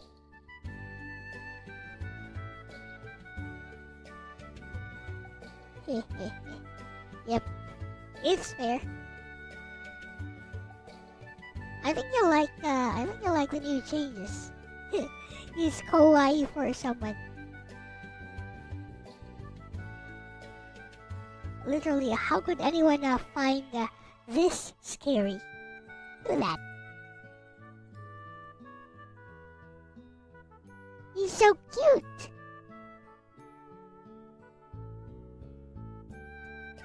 New schedule right there. Okay, that said, thank you guys for watching today. So, I hope you have a good rest of your day. I gotta get some sleep, and, my cats are on my bed right now. I gotta get them off, or something. I'll go feed them some treats or something, so, they'll leave me alone and let me sleep in peace. That said, thank you for watching. This has been Elle-C together with my bestie Lexus, and we are out of here. Bye-bye. Bye-bye.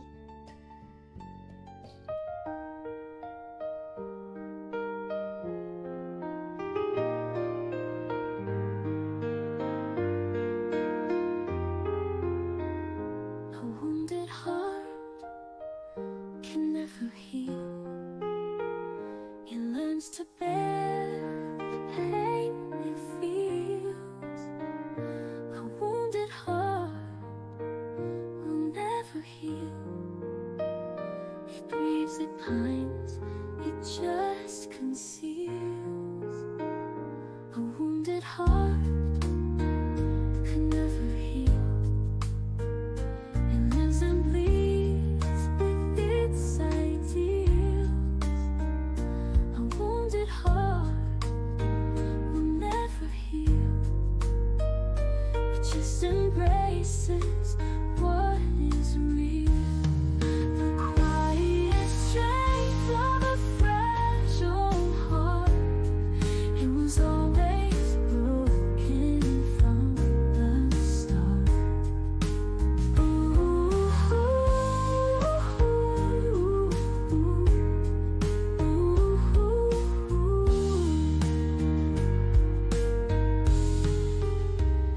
A wounded heart can never heal. It learns to bear the pain it feels. A wounded heart will never heal. It grieves, it pines, it just conceals.